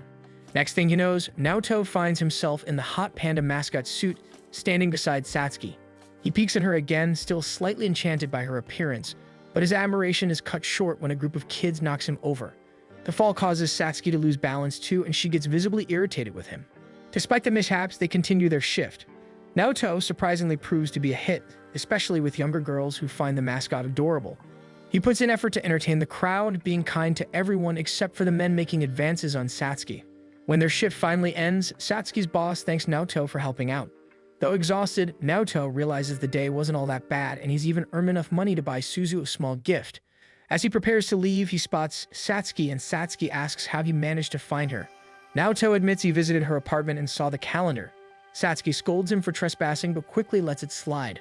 Naoto claims that she really needs to fix her door. Satsuki brushes it off, saying it doesn't matter since no one cares about her anyway. Frustrated, Naoto blurts out that he does care. He says she's important to him because she's his childhood friend. That fact alone is enough to make him worry about her. Satsuki stops in her tracks, his words catching her off guard. She turns and smiles, asking if it's really okay for her to be around him again now that he remembers their childhood friends. Naoto, a little confused by her sudden mood shift, agrees that she can. They reach her apartment, and Naoto mentions he already placed the cherry tomatoes Suzu gave her in the fridge. Just as he's about to leave, Satsuki casually asks if Yukari confessed. Naoto freezes for a moment, unsure of how to respond. Expecting him to shut her down and say it's none of her business, Satsuki is surprised when he admits he's not sure how to respond to Yukari's confession. He explains that while he's incredibly happy to have been confessed to by someone he likes, he also fears disappointing her. Satsuki tells him that it's okay to take his time. No one has the right to pressure or judge him for his feelings. The next morning, Naoto meets Yukari early. With his thoughts finally in order, he prepares to give her an answer. Naoto meets Yukari to finally get his answer to her confession. He admits he was surprised, but to her disappointment, he immediately begins apologizing. Yukari assumes this means rejection, but Naoto clarifies that he isn't rejecting her. He's apologizing because he fears she'll eventually be disappointed in him. He explains that he wants to ask for more time to respond since he's dealing with so many things at the moment. Yukari refuses to wait. She declares that the only one she wants is Naoto. She had been ready to accept rejection if Naoto truly didn't like her romantically, but since he admitted he does like her and it's only his insecurities holding him back, she refuses to accept his hesitation. She proposes they try a trial period where they date until summer break. If at any point Naoto feels uncomfortable, they can end it easily. Naoto feels the idea sounds disrespectful since it makes their relationship feel like an experiment, but Yukari pleads with him, saying she only wants them to be connected, even if it's just for now. After school, Naoto meets with Shigenobu to talk about the situation. Shigenobu asks why he didn't just accept Yukari's confession outright and instead agreed to this odd dating trial. Naoto admits that he does like her, but he's scared of disappointing her. He explains that he wants to take his future seriously before stepping fully into a relationship. He's planning to start a part-time job so that he and Suzu can become financially independent from their aunt. He also wants to build more confidence so that he can stand by Yukari without feeling ashamed of himself. Shigenobu listens and reminds Naoto that technicalities aside, he is now formally dating Yukari. Naoto drifts into a dreamlike state, confessing that despite everything, he's extremely happy about it. Shigenobu smiles and tells him that if he has any questions about part-time work or dating, he can come to him anytime. Suddenly, Satsuki appears in her waitress uniform, surprised to hear that Naoto has agreed to date Yukari after what she had told him the day before. Naoto tries to defend his actions, but instead of scolding him, Satsuki congratulates him. Shigenobu compliments Satsuki's outfit, and she immediately asks if Naoto came there just to make fun of her while she's working. Naoto tells her he's actually there for a job interview. Satsuki then smiles, revealing that today is her last day since she'll be switching jobs soon. One of the cafe staff notices Satsuki lingering too long with Naoto and Shigenobu and quickly scolds her for neglecting the other tables. Naoto stands and tells his friends that he'll let them know if he gets the job once it's over. As they watch him leave, Satsuki comments that they'll have to keep an eye on him so that he can date Yukari without any trouble. Shigenobu studies her carefully before asking if she's really okay. Satsuki smiles faintly and assures him that she is secure in her role as Naoto's childhood friend. Meanwhile, Naoto meets with Satsuki's boss, who explains that he still has to interview one more applicant to replace Satsuki before he can interview Naoto. He directs Naoto to wait in the holding room. When Naoto enters, he's surprised to find Makina sleeping inside. Her uniform isn't one he recognizes, but something about her face feels familiar. He tries to remember where he might have met her before, leaning in a little closer to study her features. Makina suddenly stirs awake and both of them scream in shock when their eyes meet. Without hesitation, she accuses Naoto of trying to kiss her. Flustered, Naoto insists he wasn't doing anything of the sort, only trying to see her face more clearly. The manager arrives just in time to catch the commotion. Makina immediately points to Naoto and tells him that he was trying to take advantage of her. Naoto protests, repeating that he was only trying to recognize her. The manager, though exasperated, decides to settle the matter by speaking to each of them separately. As they leave the room, Makina glances at the documents on the table and softly reads Naoto's name aloud as if curious about him. Naoto finishes his interview, but he walks to the station afterward with a heavy heart, convinced that the earlier incident has doomed his chances. Just as he reaches the platform, he hears Yukari calling out, relieved to have caught him before he went home. Naoto apologizes for being hard to contact and promises that once he earns enough money, he'll buy a smartphone to make things easier. Yukari beams at him and suggests they do something together tomorrow after school since they'll only have morning classes. She explains that she wants to go on a proper date before exam season begins. It's then Naoto remembers that they are, in fact, dating now, which means going on dates is part of it. Feeling awkward, he apologizes to her in advance. The next day, however, Suzu grows disappointed when she sees Yukari with them. She still doesn't know that Naoto and Yukari are dating. Naoto promises Yukari that he'll eventually tell Suzu at a better time. Yukari decides to introduce herself to Suzu, who immediately finds her very pretty but quickly warns that she won't be swayed by Yukari's sweet demeanor. She insists that she won't fall for any nice act just because Yukari looks the part. However, Yukari doesn't let Suzu's bluntness faze her and simply replies that she hopes they can have fun together. Suzu eventually softens, unable to resist Yukari's dazzling smile. Meanwhile, Shigenobu and Satsuki are hiding nearby, spying on the group. They quietly judge Naoto for bringing Suzu along to what should have been his first proper date with Yukari. Once Shigenobu confirms that the group met up safely, he suggests heading home. But Satsuki doesn't move an inch, instead bidding him farewell as though she intends to stay. Inside the zoo, Suzu is absolutely thrilled by all the animals around her. Naoto is relieved to see her enjoying herself despite the awkward beginning. He lets Suzu climb onto his shoulders so she can see the monkeys better, which makes her beam with joy. Then, with innocent cheers, Suzu offers Yukari a turn on Naoto's shoulders. But before they can respond, Suzu dashes off excitedly to the next animal exhibit. Shigenobu ends up following Satsuki as she trails after the group. But when he looks back at Satsuki, he finds her frozen in place. Having never visited a zoo before, she is unnerved by them roaming around. Shigenobu can't help but feel a little amused when he realizes that she is genuinely frightened of the giraffes towering nearby. At the petting zoo, Suzu is fascinated by a goat's beard while Naoto takes the moment to apologize to Yukari for how hectic the day has been. Yukari smiles warmly, assuring him that she's having a wonderful time, especially since it's been so long since she last visited a zoo. Just then, Suzu comes running back, clutching her stomach and complaining that she's hungry. Yukari nervously admits that she prepared a packed lunch for them. Naoto stiffens at the memory of tasting her previous attempt at home cooking. To Naoto's surprise, everything looks neat and appetizing, though he remains hesitant to try it. Suzu, however, dives right in. She takes a huge bite of a sandwich and instantly melts with delight, declaring how delicious it is. Yukari admits her mother helped her prepare the food, which eases his worries. Encouraged, Naoto tries some himself and is pleasantly surprised by how good it tastes. Naoto promises that next time he'll be the one to bring lunch for them to share. Not far away, Shigenobu and Satsuki continue their watch. Shigenobu suggests they grab lunch as well, but Satsuki stubbornly refuses to leave. Glancing around, Shigenobu notices that many of the other visitors are families. He remarks that he'll have to leave soon and wonders aloud how long Satsuki plans on tailing the group. Satsuki admits that she isn't sure herself, confessing that she doesn't even know why she decided to follow them in the first place. After a while, Suzu eventually dozes off, her head resting comfortably on Naoto's lap. He explains to Yukari that she's simply exhausted since it's their first real outing since arriving in town. Yukari offers to clean up the picnic spot since Naoto's hands are occupied, and he can't help but admire how considerate she is. Trying to distract himself, he tells Yukari that once he lands a job, he'll start saving up so he can take her somewhere nice during summer break. Yukari asks if he's talking about the job at the Chinese restaurant. Naoto confirms but admits he's not confident about getting hired. Still, he promises that if he doesn't make it, he'll find another job as soon as possible. Yukari lowers her gaze and softly confesses that she doesn't need to be anywhere special as long as she's with him. She adds that she doesn't mind if Suzu comes along either. The air grows tense as their hands inch closer. Their fingertips finally brush, but Suzu stirs awake and sits up, announcing that she needs to go to the bathroom. After Suzu finishes, she spots Satsuki and Shigenobu nearby. She doesn't recognize Shigenobu, so he introduces himself as Naoto's classmate and friend. Naoto notices them a moment later and demands to know what they're doing at the zoo. Shigenobu and Satsuki admit they had been following him out of concern. Satsuki apologizes to Yukari for intruding on their date, then turns to Suzu, asking her to join them for drinks and ice cream. Shigenobu assuring Naoto and Yukari that they'll keep Suzu entertained so the two of them can enjoy some time alone. As Suzu walks with Satsuki and Shigenobu, Suzu almost asks about Naoto and Yukari's relationship but decides against it. She changes the subject by requesting a soda-flavored ice cream. Naoto and Yukari are finally left alone again. Naoto apologizes for his friend's interference and notices that Yukari seems unsettled. His eyes drift, catching sight of a couple walking hand in hand through the zoo.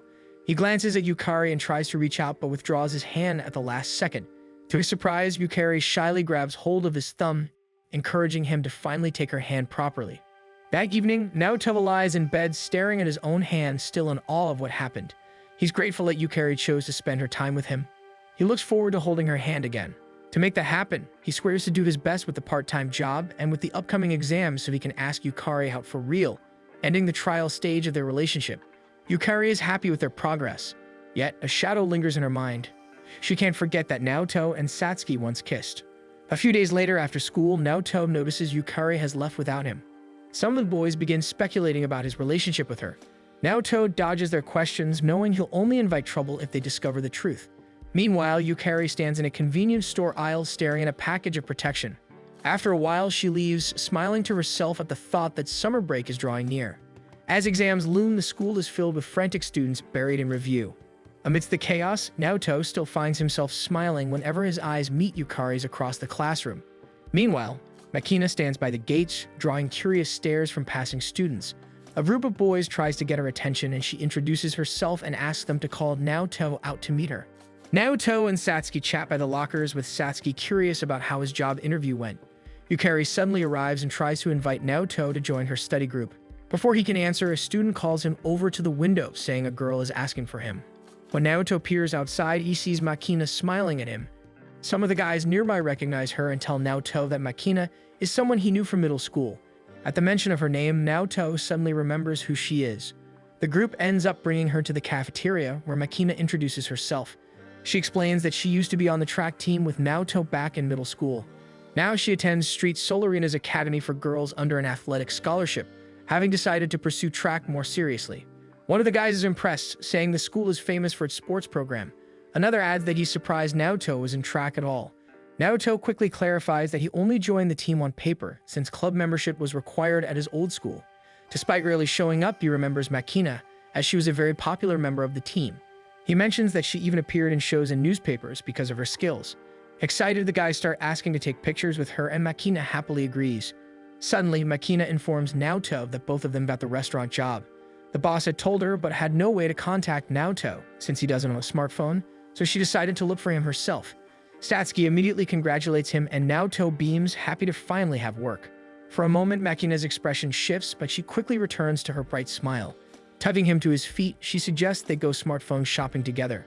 When Naoto hesitates, she teases him, asking if he already has a girlfriend. Before he can respond, the boys cut in, dismissing the idea that Naoto could possibly have one.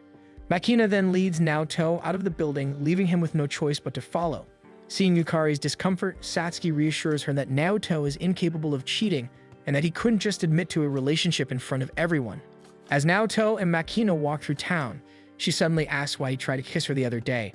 Naoto quickly denies it, explaining that he only leaned in for a closer look because she seemed familiar. Makina then tries fishing for a compliment, asking if Naoto finds her cuter than before. He agrees, though a bit hesitantly. To shift the mood, Naoto compliments her on getting into such a prestigious school and excelling in track. He adds honestly that he's surprised she still remembers him since they barely saw each other during practice back then. A short while later, Naoto is holding his brand new phone. Makina offers to be his first contact, but Naoto is already typing in Yukari's number. On the other end, Yukari sees an unknown number flashing on her screen.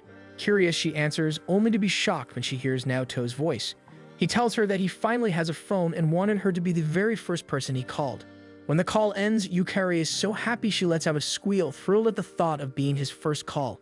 Meanwhile, Makina stares at Naoto accusingly and demands to know who he just called. Flustered, Naoto admits that it was his girlfriend, but explains he couldn't say anything earlier in front of his classmates. Makina asks if Satsuki is his girlfriend, but Naoto immediately denies it. Still, he refuses to reveal who she is. Instead, he politely excuses himself, though he thanks Makina for helping him buy a phone. To her surprise, Naoto looks genuinely happy as he says it. Later, when Makina returns to school, her coach scolds her for skipping practice and brings up her summer training. Makina, however, informs her that she's taken a part-time job. A few girls overhear and start gossiping, noting that Makina still hasn't been able to post any impressive time since entering the academy. Back in her room, Makina lies quietly, mulling over the revelation that Naoto has a girlfriend. With a smile, she decides it might be fun to have them break up, so she can enjoy spending time with Naoto whenever she feels bored. The next day, Naoto enjoys a good harvest, and Satsuki comes over to eat some of the vegetables. As she happily devours them, Naoto eyes her suspiciously and remarks that she's gotten thinner. Satsuki only laughs it off, joking that her chest is still in good proportion. Suzu then approaches and reminds Naoto that he has work today, causing him to rush off toward the restaurant. At the restaurant, Makina immediately complains about the kitchen staff uniforms, saying they aren't nearly as cute as the ones the waitresses get to wear. Throughout the shift, she tries to distract Naoto, but he rejects all her offers to hang out. When she even tries to seduce him, Naoto scolds her sharply, telling her to fix her clothes and act more professional. Their boss walks by and immediately scolds Makina for wearing her uniform incorrectly. Embarrassed, Makina realizes that none of her attempts to stand out have worked. She tries to tie her hair up but struggles since there are too many knots, making it difficult. Noticing this, Naoto offers to help. As he carefully ties her hair, he mentions that he used to do his little sister's hair every morning. Hearing this, Makina suddenly feels like things click into place. She concludes that Naoto must see her as a younger sister, since she's younger than him. However, Naoto lightly scolds her, saying that by high school she should already know how to handle basic chores, like combing her hair. Realizing he might have sounded too harsh, he quickly takes it back, telling her that he knows she's capable since she's always been amazing for as long as he can remember. Makina, with renewed energy, confidently agrees, saying she can do anything if she puts her mind to it. Soon, she focuses on her tasks and carries them out flawlessly, even earning praise from their boss. Naoto tries to congratulate her, but she brushes him off. In a locker room afterward, Makina reflects on how she had actually worked earnestly today, despite originally planning to just do the bare minimum. To her surprise, it feels good to be praised since it's been a long while since she's felt that way. As she thinks, she notices someone else in the room. Satsuki has been standing there the whole time. Unbothered, Satsuki explains that she just came by to pick something up. Then, without warning, she cups one of Makina's chest and casually remarks that Naoto prefers bigger ones. Before Makina can react, Satsuki leaves, leaving her completely confused. Later, Naoto is waiting near the spot where he planned to meet Yukari when Makina suddenly runs up to him, demanding that he break up with Satsuki. Naoto, startled, tells her again that Satsuki isn't his girlfriend. Makina argues back, pointing out that Satsuki was just at the restaurant earlier, and to prove her point, she gestures to Satsuki walking down the street. Naoto suddenly remembers that Satsuki mentioned changing jobs, but she never said where. Without a word, he bolts after her, with Makina quickly following behind. They round a corner and stop in shock because before them is a street lined with bars, each advertising inviting cosplay outfits. Naoto's imagination betrays him for a moment, picturing Satsuki dressed in some of them. This is no place for Satsuki or Makina to be in. He urges Makina to go back, but she refuses to leave him. Just then, Makina's track team captain spots her and scolds her for hanging around with a male student from another school in such a shady place. The captain implies that Naoto may be the reason Makina has been skipping practice. Before she can say more, Makina shouts back and quickly pulls her captain away from Naoto. Naoto checks the time and realizes he is late for his date with Yukari. Reluctantly, he decides to set aside his worries about Satsuki and hurries off. During their date, Yukari asks about his part-time job. Naoto explains that he worked a shift with Makina, but since they were both new hires, they spent the whole day doing chores. He reassures her that he only sees Makina as a younger sister, which eases Yukari's unease about her. Afterward, Naoto walks Yukari home. Yukari shyly mentions that she would like him to visit her house someday. Her mother has been teaching her how to cook, and once she improves, she wants Naoto to come over and try her food. They part ways with a promise, leaving Naoto thoughtful. Naoto reflects on Yukari's invitation, comforted by the thought that her family will be around when he visits. But his mind soon drifts back to Satsuki, remembering how she had never spoken openly about her own situation. Concerned, he decides to visit her apartment. Satsuki is caught off guard when Naoto arrives but allows him inside. He admits that he saw her earlier on his way home from work and couldn't shake the worry that she might have taken on a job unsuitable for a high school student. He reasons that since she seems unwilling to rely on her family, the least she could do is confide in him instead of bottling everything up. Satsuki is taken aback by his serious tone, but softens when she sees the concern in his eyes. Just as Naoto prepares to leave, she sits down beside him and says she has decided to talk. Instead of answering his question directly, Satsuki turns the conversation back on him, asking about his day. Naoto grows frustrated at her evasiveness, but she insists that she'll share only if he shares as well. Naoto reluctantly admits that his feet ache from standing the entire shift. Without hesitation, Satsuki grabs his foot and offers to massage it. Naoto, bewildered, briefly wonders if this is connected to the job she's hiding, but the thought vanishes when she accidentally presses too hard, causing him pain. After apologizing, she massages more carefully, admitting that her own feet hurt a lot when she first started her job, but assures him he will get used to it in time. Her hands gradually move up to his legs, making Naoto increasingly nervous. His eyes wander as he tries to avoid looking at her. When she moves closer to his thighs, he finally speaks up, telling her not to get too close since he is already committed to Yukari. Satsuki admits she doesn't fully understand the boundaries between them, but promises not to cross a line that would damage their bond. Still, she lingers and asks where the limit lies when childhood friends stop being just childhood friends. Naoto struggles with discomfort, unsure how to respond, but his phone suddenly rings with a message from Yukari. The interruption breaks the tension. Satsuki pulls away, apologizing for going too far and explaining that she was only fooling around. She then shows him a flyer, revealing that she works at a steakhouse where the summer wages are higher. The alleyway he saw her in earlier was just a shortcut. Relieved, Naoto breathes easier, realizing it was nothing like what he had feared. Satsuki smiles, reassured by Naoto's concern for her. She explains that her family is fine, but she prefers not to contact them. Their moment is cut short when Naoto's phone rings again, revealing that it's Makina. When he answers, Makina asks if he is free to watch the weekend fireworks with her as her boyfriend. The next day, Makina complains since Naoto had refused her request. He explains that it wouldn't be right for him to pretend to be her boyfriend. But Makina pleads, saying she had already told everyone she would be watching the fireworks with her boyfriend. Seeing her desperation, Naoto suggests that he can ask Shigenobu instead, since Shigenobu would look the part better than he. Makina hesitates at the idea and asks if Naoto will be going with his own girlfriend. Naoto avoids the question by saying he's going on break. One day, Shigenobu texts Naoto, suggesting that he invite Yukari to watch the fireworks with him since it would surely make her happy. Naoto agrees and quickly calls Yukari, but to his disappointment, he learns that she already has plans to watch with her hometown friends. She invites him to join them, but Naoto politely declines, saying there will always be another chance when it could just be the two of them. In a quiet voice, Yukari admits that she would prefer it to be just them, maybe the week after or the one after that. Her words are so soft that Naoto barely hears them. Instead of repeating herself, she simply apologizes for turning him down. Feeling let down, Naoto decides to ask Suzu instead, but when he brings it up, Suzu also turns him down, saying she already has plans to watch with a friend. She suggests he tag along and maybe even invite Satsuki, but Naoto isn't too eager about bringing her. Then Suzu remembers that Satsuki can't come anyway, since she has work on the day of the summer festival. In the end, Naoto agrees to join Suzu and her friend since he's free. Later that night, Naoto texts Yukari that he'll be going with Suzu and her friend. Yukari replies happily, offering that they could meet for a little while during the festival since she's sure she can slip away from her friends. The day of the festival finally arrives. Suzu calls Naoto over to meet her friend, who introduces herself as Renan. Renan compliments Suzu on her outfit, and Suzu admits she had wanted to wear a yukata, but found it too hard to walk around in. Naoto realizes Yukari might actually be wearing a yukata that evening. The thought makes his heart race, and he can't help but feel eager to see her. Before he can dwell on it further, he suddenly gets a message from Shigenobu. Apparently, Makina had suddenly run away from him in the middle of their outing. Naoto pales at the news, immediately worrying where this might lead. Turning to Suzu, Naoto apologizes and explains he has to leave to take care of something urgent and dashes towards the shrine. There, he finally catches up to Makina. She looks flustered and complains that she had been completely caught off guard by Shigenobu's mature personality. Naoto is surprised, assuming Makina was used to dealing with boys, but Makina shakes her head and admits that Shigenobu is different since it was more overwhelming than she expected. She confesses that being alone with him feels new and unfamiliar before quickly catching herself. To save face, she insists that she would be fine if she were with someone like Naoto instead.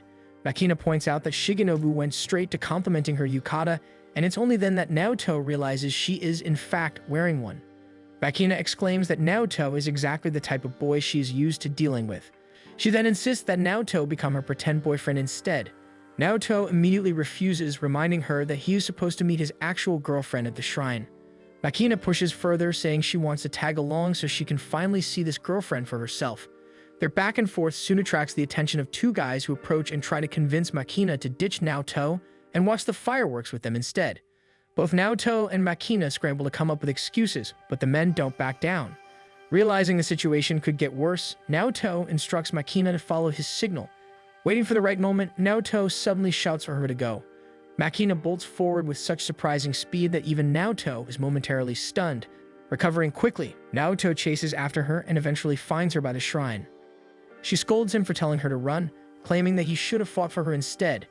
Naoto calmly argues that running was the smartest option, as fighting would have only escalated things and possibly caused trouble for both of them.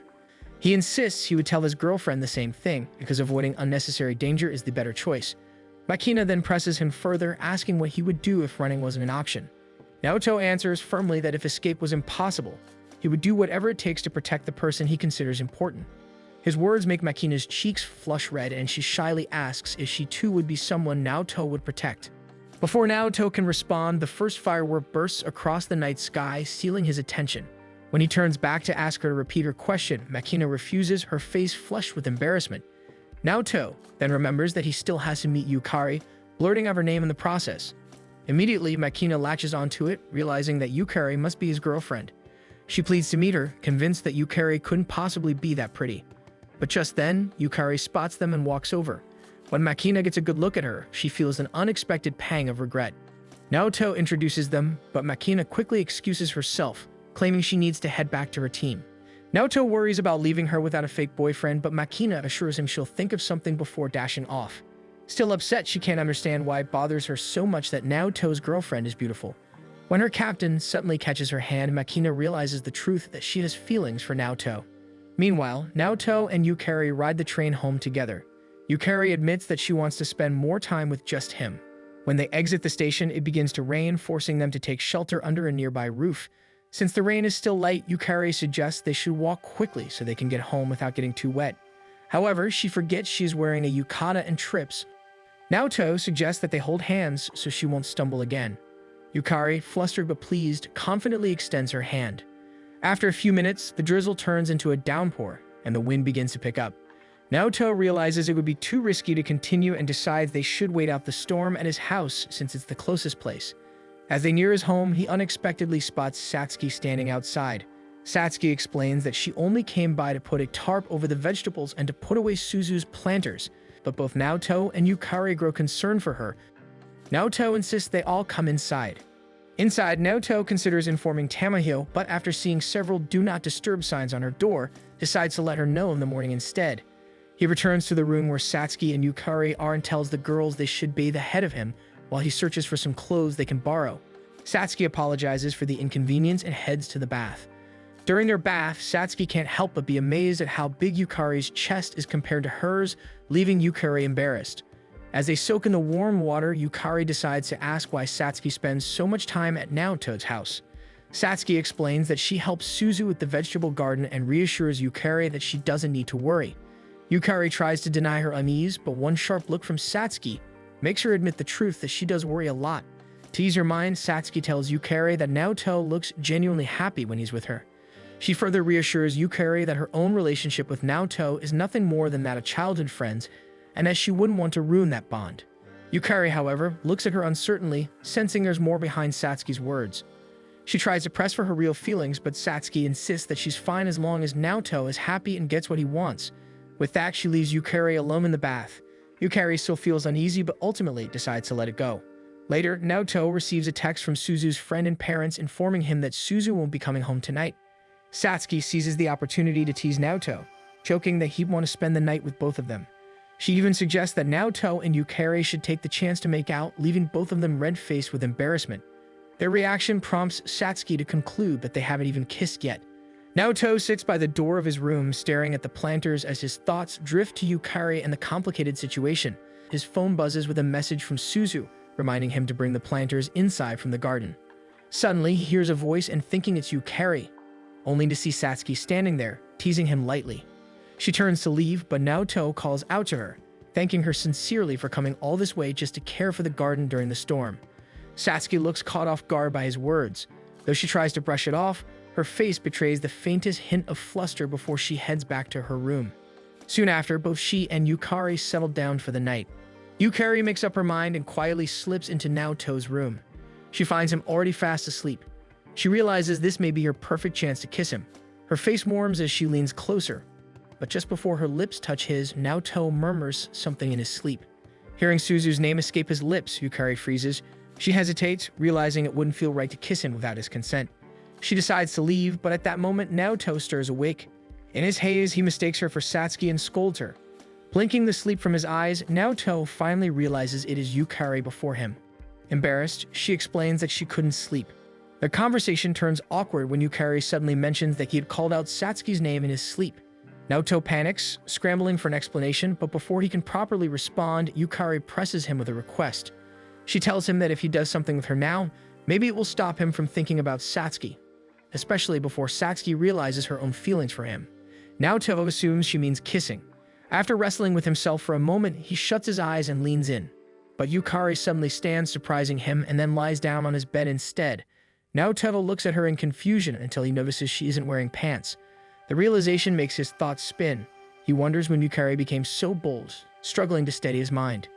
Gathering his nerve, he moves closer, intending to kiss her, but Yukari interrupts. She asks if it's alright not to go all the way, since she hadn't prepared herself properly and her period had just ended that day. Naoto freezes, realizing she had meant only kissing. She quietly asks again if it's fine to go only part of the way. Her trembling hand squeezes his hands as she admits that with Naoto, she feels safe. She believes he's different from other guys. Her words stir something deep inside him. Slowly, Naoto lets go of her hands and sits back, leaving Yukari confused. He explains gently that hooking up isn't something they should rush. For a moment, Yukari's face twists with hurt before she suddenly runs out of the room. Left alone, Naoto convinces himself he made the right choice. They've worked hard to get this far, and he should be grateful they're already together. He reminds himself to protect their relationship so it doesn't break. Yet as he lies back down, a hollow feeling lingers as if he's just missed something important. Back in the girl's room, Yukari hides under a blanket, cheeks burning with shame. Tears slip down her face, soft enough to be heard by Satsuki, who lies awake. Hearing Yukari cry, Satsuki thinks to herself, calling Naoto an idiot. The next day, Naoto reads over Yukari's message, informing him that she had left first thing in the morning and apologized for her actions. His face reddens at the memory, and Satsuki calls out to him, saying she will also be leaving soon. He decides to walk with her since he has to make his way to work. Along the way, he asks if Yukari had said anything, but Satsuki replies that she hadn't. Still, she admits she knows what happened last night since she was in the room next door. She reveals that she's proud of him, saying he managed to control himself well given the situation. However, she advises him to work on his communication skills more, otherwise he'll just end up making Yukari cry. At the Chinese restaurant, Naoto checks his phone to see if Yukari has read his last message, but notices it hasn't even been opened. He starts to doubt if the choice he made last night was the right one. A new message suddenly pops up, but it's Renan and Suzu telling him they'll drop by the restaurant later to hang out. Naoto begins work but lacks his usual energy, which doesn't escape Makina's notice. She presses him about it, but he brushes her off. Growing curious, she wonders aloud if he spent the night with Yukari. Naoto's rending face makes her fluster, realizing she might have guessed correctly. Trying to recover, she comments on how cute and nice Yukari is, but Naoto suddenly snaps at her. Hurt by his dismissiveness, Makina goes quiet. Naoto tries to apologize, but before he can, their boss calls for his attention. Their boss hands him tickets to an animated film that was given to the restaurant. He tells Naoto to take Suzu since she'll likely enjoy it, and even gives Makina one as well. But Makina frowns, shoving her ticket back at him and asking that he return it. Seeing how upset she is, Naoto instead suggests that she come with him and Suzu after work. Makina pouts but agrees. Meanwhile, Yukari sits outside a library staring at Naoto's message. Yukari worries that this might be a sign that Naoto wants to break up with her. Shigenobu exits the library and is surprised to see Yukari outside. When the topic of Naoto comes up, Yukari grows visibly uneasy. Picking up on her shift in mood, Shigenobu gently asks if something happened between them. Yukari immediately flusters, blurting out her fears that Naoto might be planning to break up with her. Concerned, Shigenobu takes her to a nearby fast food place so she can calm down. As they sit across from each other, he listens carefully to her worries. He reassures her that Naoto isn't the type to stop liking someone so easily. Still, Yukari looks unconvinced, her eyes clouded with doubt. Shigenobu reminds her that as a couple, she and Naoto need to trust each other more. If she feels insecure, then she needs to talk things out with him directly rather than assume the worst. Yukari admits she wants to hurry and make her relationship with Naoto official.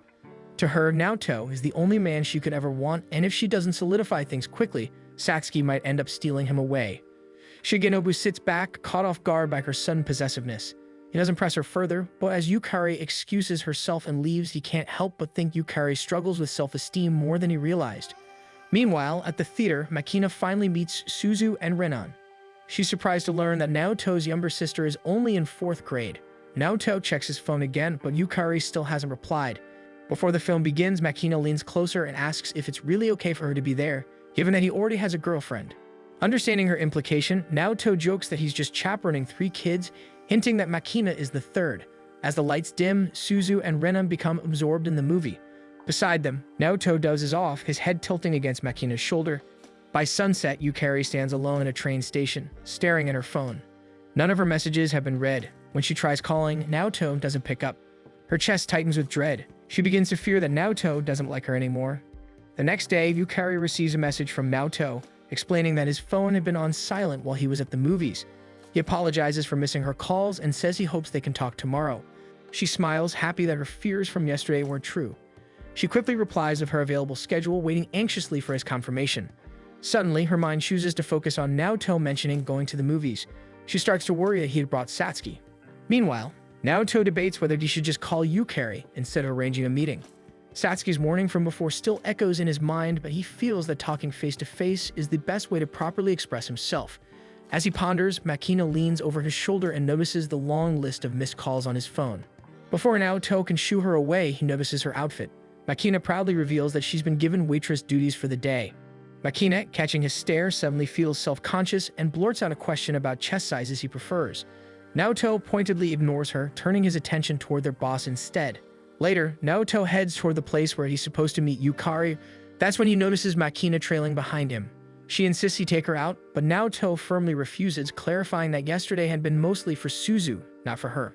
Unexpectedly, Yukari arrives earlier than planned. Surprised, Naoto asks why she's there, and Yukari admits she wanted to reassure herself by seeing him sooner. Before he can speak further, she cuts him off, saying they'll talk properly after her prep school classes. As Yukari leaves, Makina steps forward, asking if she can borrow Naoto until their meeting. Yukari pauses, telling her it's fine as long as Naoto is okay with it. She adds that Naoto had already reassured her and that she trusts him. Makina quickly whisks Naoto off to a shopping center, where she gleefully shops for clothes while making him carry her bags. Eventually, Naoto asks why she wanted to spend time with him. Makina looks away shyly and admits that she might have a crush on someone. The realization had surprised her, and now she feels conflicted about what to do with her feelings. She's afraid of ruining the good relationship they already have.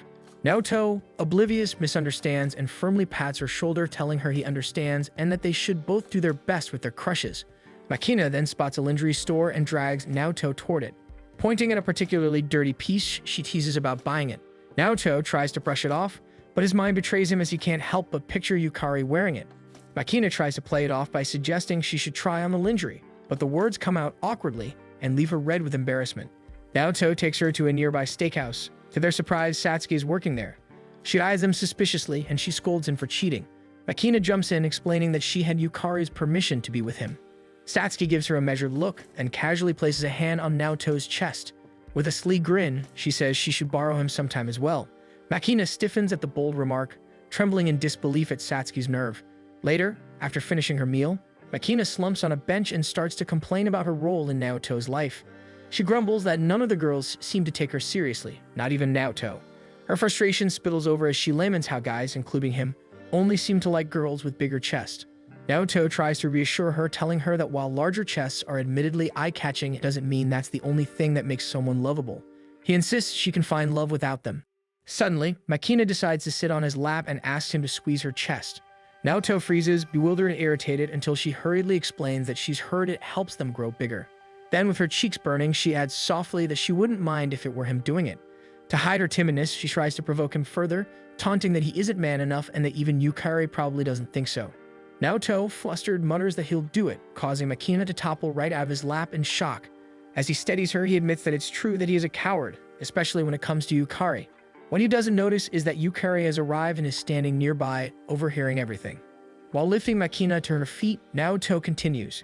He confesses that he always wants to look perfect in front of Yukari because he loves her so much.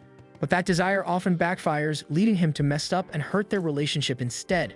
Once Makina is standing again, he thanks her sincerely, saying that she's given him the courage to speak openly with Yukari. Makina trembles with frustration since she had meant to push him toward Yukari. Furious, she storms off, accidentally leaving her shopping bags behind. Turning, Naoto finally spots Yukari. She admits she had just arrived, but insists she wants to hear those words again, especially the part where he confessed he loves her. Blushing, Naoto agrees. As they walk back hand in hand, Yukari reveals her insecurities, while Naoto admits he hadn't taken advantage of her the last time because he feared he might not be able to stop. They both agree it's still too early to rush their relationship, but Yukari confesses her worries lie more in the timing than the act itself. Naoto asks Yukari about her cram school, and she tells him she plans to go to college after they graduate high school. She reasons that it will benefit her in the long run and that it's common for married couples these days to both be working. As soon as the words leave her mouth, she grows nervous, realizing how eager she must sound about marriage. Naoto, however, is suddenly struck with unease since he hasn't thought that far into the future at all. When he drops her off in her house, his mind lingers on her words. He begins to convince himself that he also needs to start planning ahead. Still, he pushes thoughts of college aside for later, remembering that he has Makina's shopping bags to deal with first. That evening, Makina goes out for a run. Her thoughts drift to her team captain's warning about missing training camp. If she gets cut from the team, she might even have to transfer schools. At first, the idea unsettles her, but then she considers that not seeing Naoto might make things easier. As she continues running, her chest feels lighter and she convinces herself she could simply start over somewhere new. But when she reaches the dorms, she finds Naoto waiting for her. He explains that he only came to return the clothes she left behind, since she might need them for her date tomorrow.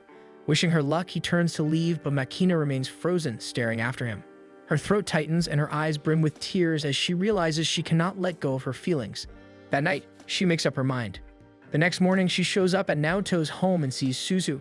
Makina reveals her plan to quit the track team, but Suzu, unimpressed, tells her to quit chasing Naoto as well. Stunned that Suzu has seen through her so easily, Makina shakes it off and stubbornly declares that she won't give up on her feelings to become Naoto's number one. In her makeshift bathtub, Satsuki dips under the water and tries to hold her breath, but emerges soon after. She attempts again, but her concentration breaks when a memory surfaces. She recalls her childhood with Suzu and Naoto when they had decided to play house.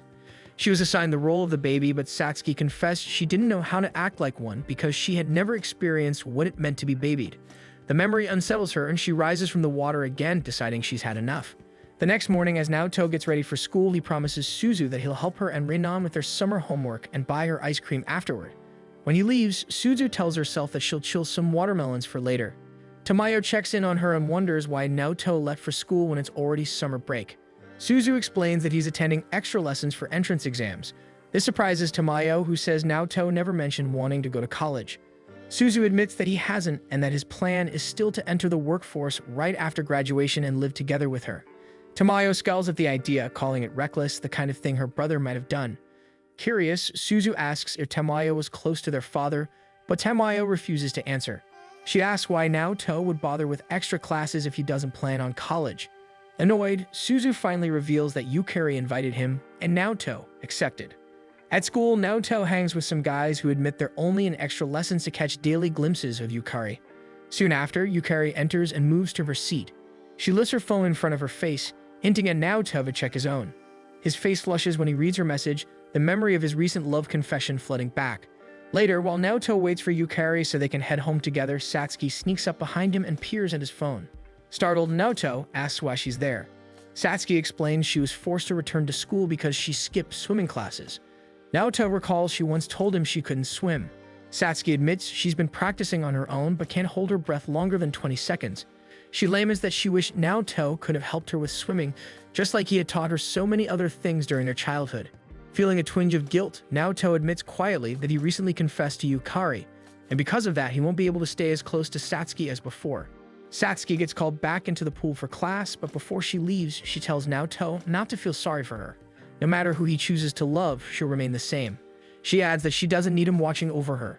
Then, with a playful tone, she says that if Naoto ever needs someone to watch over him, she's willing to do it at any time of the day. She insists she'll do anything he wants her to do, so long as it's within the bounds of what's acceptable between childhood friends. With that, she returns to the pool. At the same time, Yukari calls out to Naoto. Yukari notices Satsuki by the pool and her gaze lingers on her. On their way home, Naoto asks if they can stop by a convenience store. Before he can enter, Yukari suddenly invites him to her house for lunch. Naoto is caught off guard by the sudden invitation but politely declines. Yukari feels guilty for being too impulsive. She admits that ever since Naoto confessed his feelings, she's become a little greedier, wanting more of his time and attention. She tells him that she wishes they could spend more time together. Naoto decides to call Suzu, aware that Renan is at their house. Renan quickly hands the phone to Suzu, who is expecting Naoto to return home soon. Naoto informs her that he won't be able to make it back right away because something came up. At first, Suzu is upset, but she eventually gives in and tells her brother to do whatever he needs to do, but reminds him to buy ice cream on his way home. Relieved that Suzu isn't angry, Naoto asks Yukari if it's really okay for him to come over. Yukari brightens, but before anything else, she hurries to call her mother for permission. Naoto realizes that Yukari still lives with her parents and recalls it's normal to ask for permission. As Yukari makes the call, he steps into the convenience store. They soon arrive at Yukari's home, where she eagerly introduces him to her mother, Mio. Naoto can't help but notice how both mother and daughter look strikingly beautiful. They sit down for lunch and Yukari proudly reveals that she made the potato salad herself. Naoto compliments her cooking but struggles to hold a natural conversation with Mio. Afterward, Yukari brings him into the living room, excusing herself to prepare tea. Left alone, Naoto is approached by Mio, who comments on how unusually excited her daughter seems. Mio tells Naoto that this is the first time Yukari has ever brought a male friend home. Naoto immediately wonders if Yukari only introduced him as a friend, not as her boyfriend. Mio admits that Yukari has spoken about him often and she finds it impressive that he takes such good care of his younger sister. Curious, she asks how they manage meals. Naoto explains that his aunt provides him with an allowance and they make do with that. Mio chuckles, remarking that he's probably already a better cook than Yukari. Overhearing this, Yukari pouts in offense, vowing to get better.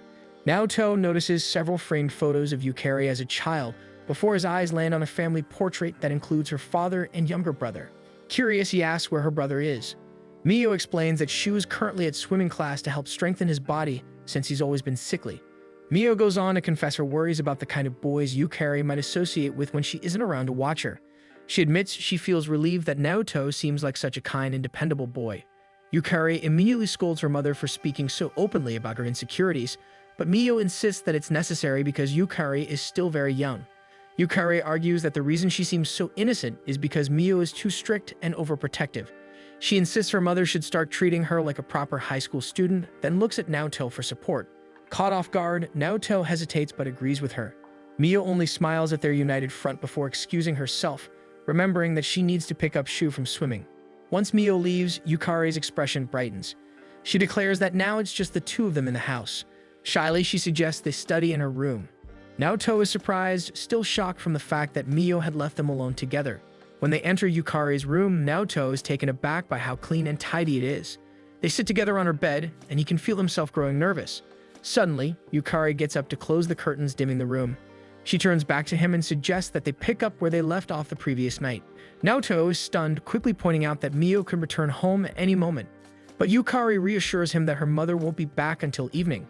Seeing his hesitation, she reminds him that Mio only sees them as kids anyway. Even though she told Mio that he's her boyfriend, it seems her mother still thinks of him as nothing more than a male friend. Yukari then tells Naoto that she has thought everything through. Today is a safe day for her, and she has even prepared protection. Naoto recalls Mio's words and, with hesitation, tells Yukari that moving forward in their relationship still feels too soon for him. Yukari throws herself into his arms, insisting that she wants them to become a real couple soon. Hesitantly, Naoto wraps his trembling hands around her frame. He begins to undress her but fumbles with the ribbon of her uniform. Yukari gently guides his hand to the hook at the back of her neck, but before he can continue, her own nerves overwhelm her. She hugs him, confessing that her heart is racing. Naoto admits that his is pounding just as fast. Slowly, they lean in for a kiss, but before their lips can meet, the sound of Mio arriving home breaks the moment. In an instant, Naoto and Yukari are fully dressed, sitting side by side at her table as Mio enters the room carrying a cake. She explains that she wasn't able to pick up Shu since he has a special class that will take another hour. Yukari excuses herself to make tea, leaving Naoto alone with Mio. As Naoto tries to leave to help Yukari, he knocks over a paper bag, revealing a box of protection. Mio's eyes narrow at the sight, and Naoto freezes, realizing he has been caught. Quickly, he stuffs the box into his bag and announces that he'll be leaving. As he passes her, Mio calmly tells him that Yukari is still a child, then asks for his honest opinion of her daughter. Naoto avoids answering, blurting that he has to go, and rushes out of the house. Meanwhile, Yukari is busy preparing tea. Mio calmly tells her that Naoto had already left, saying something urgent had come up. She then asks Yukari if anything happened that made Naoto uncomfortable. Yukari insists nothing did, but Mio tells her she can't hide the truth from her own mother. Irritated, Yukari snaps that she and Naoto can do whatever they want since they are lovers. Unfazed, Mio replies softly, asking if Yukari and Naoto can just remain friends instead of lovers. Out in the sweltering heat, Naoto stops by a bridge, anxiety twisting in his chest. He blames himself for what just happened and feels a desperate need to talk to someone. An image of Satsuki rises in his mind. Overcome by nerves and the heat, Naoto collapses. When he regains consciousness, he finds himself lying under the bridge, shaded from the sun. Before him stands Satsuki, who quietly tells him that he called for her and that she already knows about his little problem with Yukari. Naoto is shocked that Satsuki knows about it, but she calmly tells him that he was the one who said so. She reassures him that his actions are in the right place, since he's a healthy high schooler, but also calls Yukari impatient. She warns that rushing things could easily lead to mistakes, that if Naoto and Yukari moved too fast, they could end up having a child early on. That would cause serious issues and many people would oppose him. Raising a child while dealing with broken families isn't something Naoto could handle right now. Her words strike him deeply. Naoto stares at her, realizing that what she described is exactly what happened to his parents. Satsuki only smiles, saying that she knows everything about him. Then, with a teasing grin, she pulls out a protection and tells him he can practice on her instead. She claims she's ready to accept everything, even the consequences when it comes to Naoto.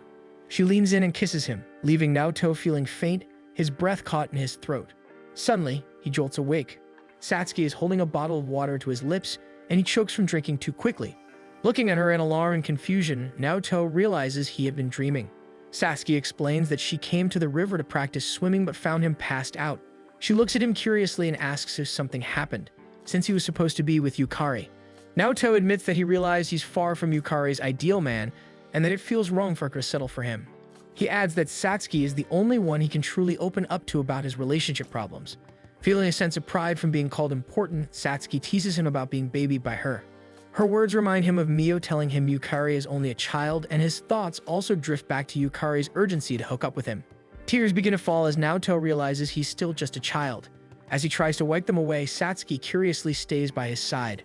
After calming down, Naoto walks alongside Satsuki, quietly confessing that he's been thinking about breaking up with Yukari, though deep down he admits he doesn't want to. Satsuki studies him carefully, noting that even though he's had several emotionally unstable days lately, today seems to be the worst of it. She decides not to push further and lets him wander with his own thoughts. Curious, she asks why they're walking in the opposite direction from his house. Naoto explains that he promised to buy ice cream for Suzu. Just then, they hear a car door open ahead of them. When Naoto looks forward, he sees Mio, her expression calm and unreadable as she meets his gaze. Before he knows it, Naoto ends up in her car, sitting stiffly in the passenger seat. Mio admits that she had asked a friend of Yukari's where she could find him. Her attention shifts towards Satsuki, and Naoto quickly explains that she's his childhood friend. Mio doesn't press the matter, though she admits she would have preferred to speak with Naoto alone. Satsuki, unwilling to step back, points out that Naoto looks genuinely afraid to be in Mio's presence, and she couldn't bear the thought of leaving him by himself. Mio remains composed, assuring them that she means no harm. She even offers to drive them to the supermarket to buy Suzu's ice cream, and afterward, drop them both home. With nothing else to say, Satsuki leans back and decides to nap, while Naoto silently prays for the ride to end due to the tension thickening around him. After the supermarket stop, Naoto finds himself outside the car with Mio. He stammers out an apology, insisting it was all his idea, but Mio quickly cuts him off, telling him not to lie. She already knows it was Yukari's idea, and she suspected Naoto would blame himself, which is why she sought him out to ease his guilt. Her words lighten the weight in Naoto's chest, and for a moment he allows himself to hope. He asks if it's really okay for him to keep seeing Yukari. Mio's reply is steady but unsettling. She says it's fine because Naoto is one of Yukari's precious friends. Naoto realizes instantly that Mio still doesn't approve of their relationship. When he presses, asking if she truly wants him to break up with Yukari, Mio answers without hesitation. As Yukari's mother, she insists it's her job to keep her daughter safe until she grows up. She explains that at their age, it's natural to have a strong sex drive, and it can't simply be bottled up. To her, the best way to protect Yukari's purity is to prevent their relationship from continuing or from reaching that point at all. Finally, she tells him to break up with Yukari, telling him that he can date her once Yukari is mature enough and if both of them still hold affection for each other. Eventually, Mio drops them off just outside of Satsuki's apartment. Satsuki wonders why Naoto insisted on being dropped off at her place instead of his own house. But Naoto reassures her that it's fine since their homes are very close to each other. Before leaving, he thanks Satsuki and promises not to involve her in any more of his problems. When he returns home, Suzu is furious at him for being late. To calm her down, he offers her the box of ice cream. Suzu momentarily considers forgiving him, but quickly decides otherwise, declaring that he isn't off the hook just because he bought her an entire box. Naoto crouches down to her height and pulls her into a hug, telling her that she is still the most important person in his life. In that moment, he realizes that he finally understands how adults feel when they want to protect their children. Yet he also admits that he has strange feelings he doesn't know how to deal with. Suzu, confused by his words, breaks free from his embrace and pats his head. She apologizes and assures him that she doesn't hate him and that she loves him very much. She then insists they both take their baths and get to bed early. After her bath, Suzu quickly falls asleep. Naoto checks his phone and notices several missed calls along with a message from Yukari. In her message, Yukari asks if he'll be in school tomorrow. After thinking for a moment, Naoto makes up his mind and replies, asking if they can skip school together and go on a date instead. Yukari immediately becomes flustered, her entire body language radiating excitement. She doesn't realize that Mio is quietly watching her from a small opening in her door. Meanwhile, Naoto recalls Mio's warning but decides that he truly loves Yukari and cannot wait until they are older just to be allowed to date her.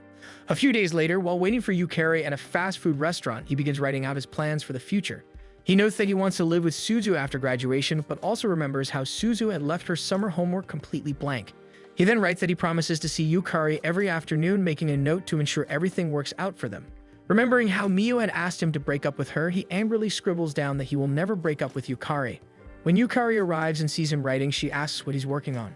Naoto apologizes for taking her out to the same fast food place as before, but Yukari insists that it's fine since she's a big fan of the shakes. Naoto takes a moment to observe Yukari and notices she seems more dazzling than usual. Yukari admits she's been especially happy lately because Naoto has been asking her out every day. Naoto reassures himself that they are doing fine. Even if he only brings her to fast food restaurants, Yukari is genuinely happy. He convinces himself that their relationship won't become dangerous as long as they always meet in public places. His thoughts are interrupted when Yukari mentions that home dates are nice too since they don't cost money and they can relax. She adds that she and Mio are not on good terms. Still, Shigenobu once told her that as long as she and Naoto are doing well, she has nothing to worry about. Naoto realizes that despite everything, he hasn't updated Shigenobu at all. Meanwhile, Yukari continues to be blissfully happy, convinced that the only opinions that matter are theirs. She then suggests they try each other's drinks. They realize this is their first indirect kiss. It turns out that both drinks are the same flavor. The awkwardness embarrasses them, but they end up smiling, happy that their relationship is doing well. At work, Naoto notices Makina bossing him around as usual. She points out that he's been acting unusually cheerful over the past few days. Then, almost shyly, she asks if he'd like to hang out on their next day off. Naoto quickly scolds her, reminding her to focus on her track training or to ask out the boys she actually likes instead. Makina finds herself having a hard time explaining, but Naoto doesn't catch her shift in demeanor. Instead, he cheerfully wishes her luck in her studies, sports, and love life. Another day, Suzu goes off to play with Renan, and Naoto leaves Suzu a note telling her that dinner is in the fridge. Once the chores are finished, he prepares to head out. Before he can leave, Tamayo stops him. She questions his exam preparation classes, only to be shocked when Naoto admits he stopped attending. Naoto explains that he feels college isn't right for him and shares his plan to leave after graduating high school. He explains that he no longer wants to impose on Tamayo, so his aim is to become independent as soon as possible. Once he leaves, Tamayo plays with her cat, worrying that Naoto doesn't fully understand what independence really means. Later, at the usual fast food joint, Naoto sits down to jot more plans into his notebook, outlining the problems he knows he'll face. Yukari arrives and notices him so focused that he doesn't realize she's there. She peeks at his notes and sees that Naoto plans to take on more part-time jobs to help support Suzu. Leaning on his shoulder, she surprises him. Smiling, Yukari says she doesn't mind sitting at the counter since it makes studying easier. Meanwhile, Shigenobu is busy with his part-time job at a flower shop. He notices that Naoto's texts lately are always short, as if hiding something. He hears a customer asking for a potted plant and is surprised to recognize Mio. Having known her since childhood, Shigenobu quickly prepares her order. Curiosity gets the better of him, and he asks about her recent conversation with Naoto. Mio smiles faintly, saying he probably already knows. Shigenobu asks directly if Mio is against Naoto and Yukari dating because of him, then reassures her that Naoto is actually a good match for Yukari. Mio admits she does like Naoto, but explains that her concern comes from her role as a parent. She's aware this might damage her relationship with him since he could come to despise or fear her due to her recent actions. Shigenobu tells her that Yukari and Naoto will likely not break up since both are persistent when it matters. Mio agrees, but adds that this very persistence is what worries her. She fears they might make mistakes that will haunt them for the rest of their lives. Back at Naoto and Yukari's study date, Naoto struggles to concentrate because Yukari sits so close. He wonders if she's doing it on purpose, but when he glances at her, he notices a few of her buttons have come undone. Whispering the problem to her, he watches as she hurriedly covers herself. Her reaction convinces him that it wasn't intentional. Soon after, Yukari leaves for cram school. Naoto exhales in relief, convincing himself that nothing will happen and their relationship can continue as usual. He tells himself that seeing her smile is enough, but he accidentally scribbles other things he wants to do with her since they are in a relationship. Worrying about seeming creepy, he tears out the notebook page where he scribbled down these feelings. He recalls Yukari's words about becoming greedy and realizes he is also growing greedy. Slapping his cheeks to refocus, he decides to head to work. Later, Yukari sits alone at the train station. She remembers Naoto's notes about getting more jobs and recognizes the effort he puts in just to see her every day. Wanting to match that dedication, she resolves to become a better girlfriend, wondering what she can do to make him happy. When Yukari returns home, she notices roses on the table. Mio tells her she bought them from Shigenobu's store, wanting to try taking care of roses again. Yukari realizes that she isn't supposed to act friendly with her mother just yet and quickly adjusts her tone. Mio teases her attitude, remarking that she already knows Yukari and Naoto are still meeting every day. As Yukari leaves the living room, Mio quietly tells herself that Naoto must be having a hard time. Heading straight for the shower, Yukari later notices several missed calls and messages from Naoto. In his message, he explains that he won't be able to see her tomorrow because Makina has an injury. Yukari immediately types out a reply, reassuring him that they can always meet the day after instead. She tries to hype herself up, determined to be a good girlfriend, without dragging Naoto down. Still, she admits to herself that it hurts not being able to see him tomorrow. The next day, Makina sits bored in her dorm room. She regrets not being able to attend work and laments that the campus is empty as well. Since her parents believe she's at training camp, going home isn't an option either. Thinking she should at least go for a refreshing run, she's reminded of her injury and sinks deeper into frustration. Tears well in her eyes, but just then, Naoto calls to check on her. Hearing the genuine concern in his voice, Makina's mood shifts. Realizing she can take advantage of his kindness without looking bad, she asks if he can come to her dorm, claiming her foot hurts too much and she needs help. Naoto visits Makina as promised and checks on her injury. Instead of telling him that she's fine, Makina tries to act seductively, hoping to get a reaction out of him. Naoto, however, assumes she's just feeling warm and starts looking for the aircon remote. When he finally spots it, he notices it lying next to one of her undergarments. He immediately scolds her for being careless, but Makina only gets more excited knowing he saw it. She tries to gauge if he's flustered, but Naoto appears completely unfazed, even a little irritated. Seeing her move so easily, he questions whether she's really in pain at all. He then asks why she was able to let him in so easily, considering it's a girl's dorm. Makina explains that the dorm is meant for athletes, so the school trusts that none of them have time to fool around with boys. Naoto finds it strange that she can still work despite claiming she's in training, but Makina deflects, insisting she's special, so she has time for both. To draw his attention away, she suddenly stands and clings onto his arm, asking if they can go out and spend some time together. Naoto notices she's acting odd but assumes it's just because she's in pain. They head down to the track field.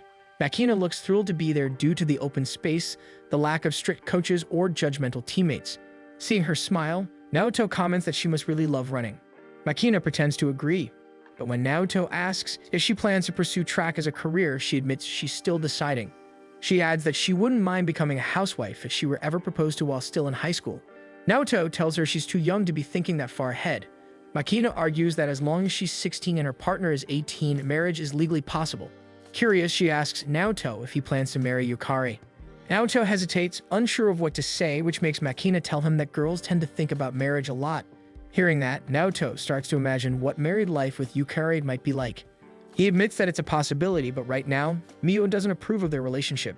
Makina frowns and asks what the point of dating is if Mio is against it. She complains that Naoto doesn't respect himself enough and wonders if he really loves Yukari, because if he truly did, he wouldn't be so insecure or care about what others think. Her words strike Naoto deeply. He lowers his head and admits that she's right. Love should be stronger than fear, and by doubting himself, he's been disrespecting Yukari's feelings. Makina feels confused since Naoto doesn't seem like he plans to break up with Yukari, so she suddenly announces that she'll go for a run to clear her head. However, the moment she puts pressure on her injured foot, she collapses to the ground. Naoto immediately rushes over and picks her up, insisting on carrying her back to her room so she can rest.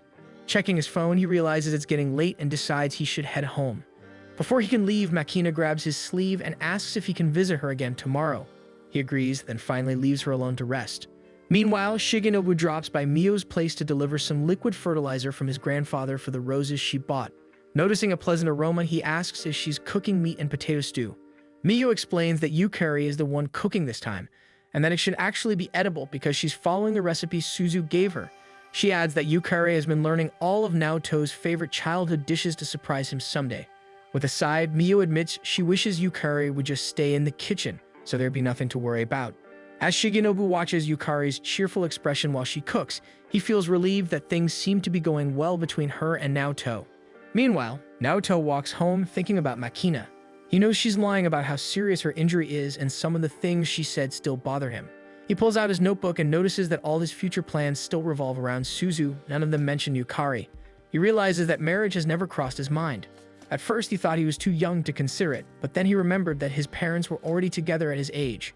Feeling guilty, he wonders if Yukari has ever thought about marriage herself. He decides to call her and is surprised when she picks up after just one ring. Yukari asks how his visit with Makina went, and he tells her that Makina seems fine now. But when she asks if anything happened, he suddenly grows tense before assuring her that he'll see her tomorrow. After they hang up, Makina's words about love echo in Naoto's mind. The next day, Satsuki receives a letter from Jin and Hiroko.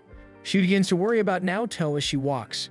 Meanwhile, Yukari asks Naoto if he'll be visiting Makina today, but he tells her that Suzu and Renan are filling in for him so he can spend time with her instead. Naoto lowers his voice, remembering that they're still in the library, but Yukari reassures him that it's fine and that they can go out together since they don't have anything scheduled. She grabs his hands and Naoto asks if she has cram school. Yukari says she doesn't today, then tries to convince him to have her over. Naoto hesitates, reminding her that she has an early curfew and that Mio would never allow her to visit his place. Yukari presses her body against him and insists, saying she doesn't care what Mio thinks of them. Just then, her phone rings, but Yukari refuses to answer it. She already knows it's her mother calling. She admits that Mio probably found out she lied about going to cram school and confesses that she isn't talking to Mio anymore until Mio accepts their relationship. Naoto feels guilty knowing that their relationship is straining her bond with Mio. He urges Yukari to try and talk things out, but she ignores his request and simply tells him that she'll be coming over later. As she leaves, Yukari passes by the pool, trying to convince herself that she's doing all this for Naoto's happiness. She then notices Satsuki speaking with her PE teacher. From their conversation, it sounds like Satsuki will be leaving the school soon. When the coach leaves, Satsuki finally notices Yukari watching her. Nervous, Yukari asks if they can talk for a moment. Back in the library, Naoto opens his notebook to a page where he wrote that he would never break up with Yukari. The words make him uneasy. He thought he understood what he wanted and who his priorities were, but now everything feels uncertain. Meanwhile, Satsuki tells Yukari that she has to go home to her parents that day. Yukari is shocked and asks if she's already told Naoto about her moving, but Satsuki insists that Naoto has nothing to do with it. Yukari disagrees, saying that he does because she knows Satsuki is in love with him. At the same time, Naoto decides to visit Mio because he needs to talk to her. Back with Satsuki and Yukari, Satsuki decides to tell her where and when she'll be leaving. She leaves it up to Yukari whether she wants to tell Naoto her whereabouts before walking away. Meanwhile, Naoto and Mio stop by a donut shop to talk things over. Naoto asks if the real reason Yukari isn't allowed to see him is because Mio is worried that they might hook up. Mio confirms that he's right. Though nervous, Naoto admits that his parents had him while they were still in high school. People were against their relationship and things were difficult, but he didn't truly understand how hard it was for them until someone told him about it. He swears that he won't let Yukari experience what his parents went through if they continue seeing each other. He goes on explaining that while his parents didn't plan for him, his little sister Suzu was planned, making her the most loved in their family. He adds that Suzu is the most important person to him, so he won't do anything that might make her unhappy. Mio smiles and asks what he really wants to be with Yukari. Naoto hesitates, then says he wants to be with someone who knows how to put family first. He also admits that he feels guilty knowing he's the reason Mio and Yukari have stopped talking. He tells Mio that he's willing to be just friends with Yukari if it means repairing their relationship as mother and daughter. Mio giggles softly, telling him he's so honest that it's almost ridiculous, though in a charming way. She then tells Naoto that her curfew is at 6 p.m. and that Yukari's phone should always be reachable. Naoto can hardly believe what she's implying, so Mio makes it clear that she'll allow their relationship as long as hooking up is off the table. After Mio leaves, Naoto calls Yukari to tell her that he's just finished talking to her mother and wants to discuss it. However, Yukari quickly brings up Satsuki instead. Naoto immediately assumes Satsuki did something to her, but Yukari explains that Satsuki is switching schools. Naoto is shocked by the news, even more so when he learns that Satsuki plans to leave today. He tries to brush it off, saying it's just like her to disappear suddenly. Worried, Yukari asks if he's really okay with not getting to say goodbye. Though Naoto insists he's fine, Yukari decides to tell him which station Satsuki will be using to leave town. Before hanging up, she tells Naoto to meet her right after he says goodbye to Satsuki. Naoto looks down at his phone and notices a message from Yukari saying that she trusts him. Meanwhile, Yukari crouches on the ground, wondering why she told Naoto about Satsuki. All she ever wanted was to be Naoto's number one, yet here she is testing his feelings and Satsuki's, which would only bring trouble to their relationship. Naoto rushes through the station searching for Satsuki. He manages to catch up to her just before she steps onto the train. Satsuki sounds disappointed that he came, but quickly masks it by greeting him as if nothing's wrong. Naoto, frustrated, scolds her for leaving without saying anything again. The announcer declares that the train will be departing soon, and Naoto insists that she should wait for the next one so they can talk properly. Satsuki agrees, but then pulls him inside just as the doors close. Naoto finds himself on the train, staring at Yukari's message again. Satsuki asks if Yukari made him chase after her, but Naoto denies it, explaining that Yukari only gave him her location. He asks if she's really returning to her parents and if she's truly transferring schools. When she doesn't answer, Naoto brings up how she did almost the same thing 6 years ago. He tells her that people who consider themselves close should at least say goodbye properly. Hearing him call them close makes Satsuki feel comforted, and she leans on his shoulder to rest. When they arrive at the station, Naoto asks if someone's coming to pick her up, but Satsuki says no. Naoto notices that the area looks far from where they used to live and realizes he never actually knew where Satsuki's home was. Satsuki then says goodbye and asks if he's going back to Tokyo. But before she can walk away, Naoto grabs her hand and says he'll walk her home since she dragged him all the way here anyway. Satsuki suddenly breaks into a sprint and calls for him to follow. She leads him toward what appears to be a castle, making Naoto tell her to stop joking around. He decides to message someone but realizes his phone is missing. Satsuki calls the station's lost and found department, and they promise to contact her if it's recovered. She then tells Naoto to just go home. Naoto refuses, but Satsuki insists that she doesn't belong in his life, since Yukari is his love and Suzu is his most important person. Naoto argues that the two have nothing to do with this, he just wants to see her family and say a proper goodbye. Satsuki is shocked, but decides to lead him to her home. They stop at a large traditional house. Naoto doubts it's really hers, but she steps through the gate with quiet confidence. Thanks for watching. Make sure to subscribe so you don't miss new episodes every week.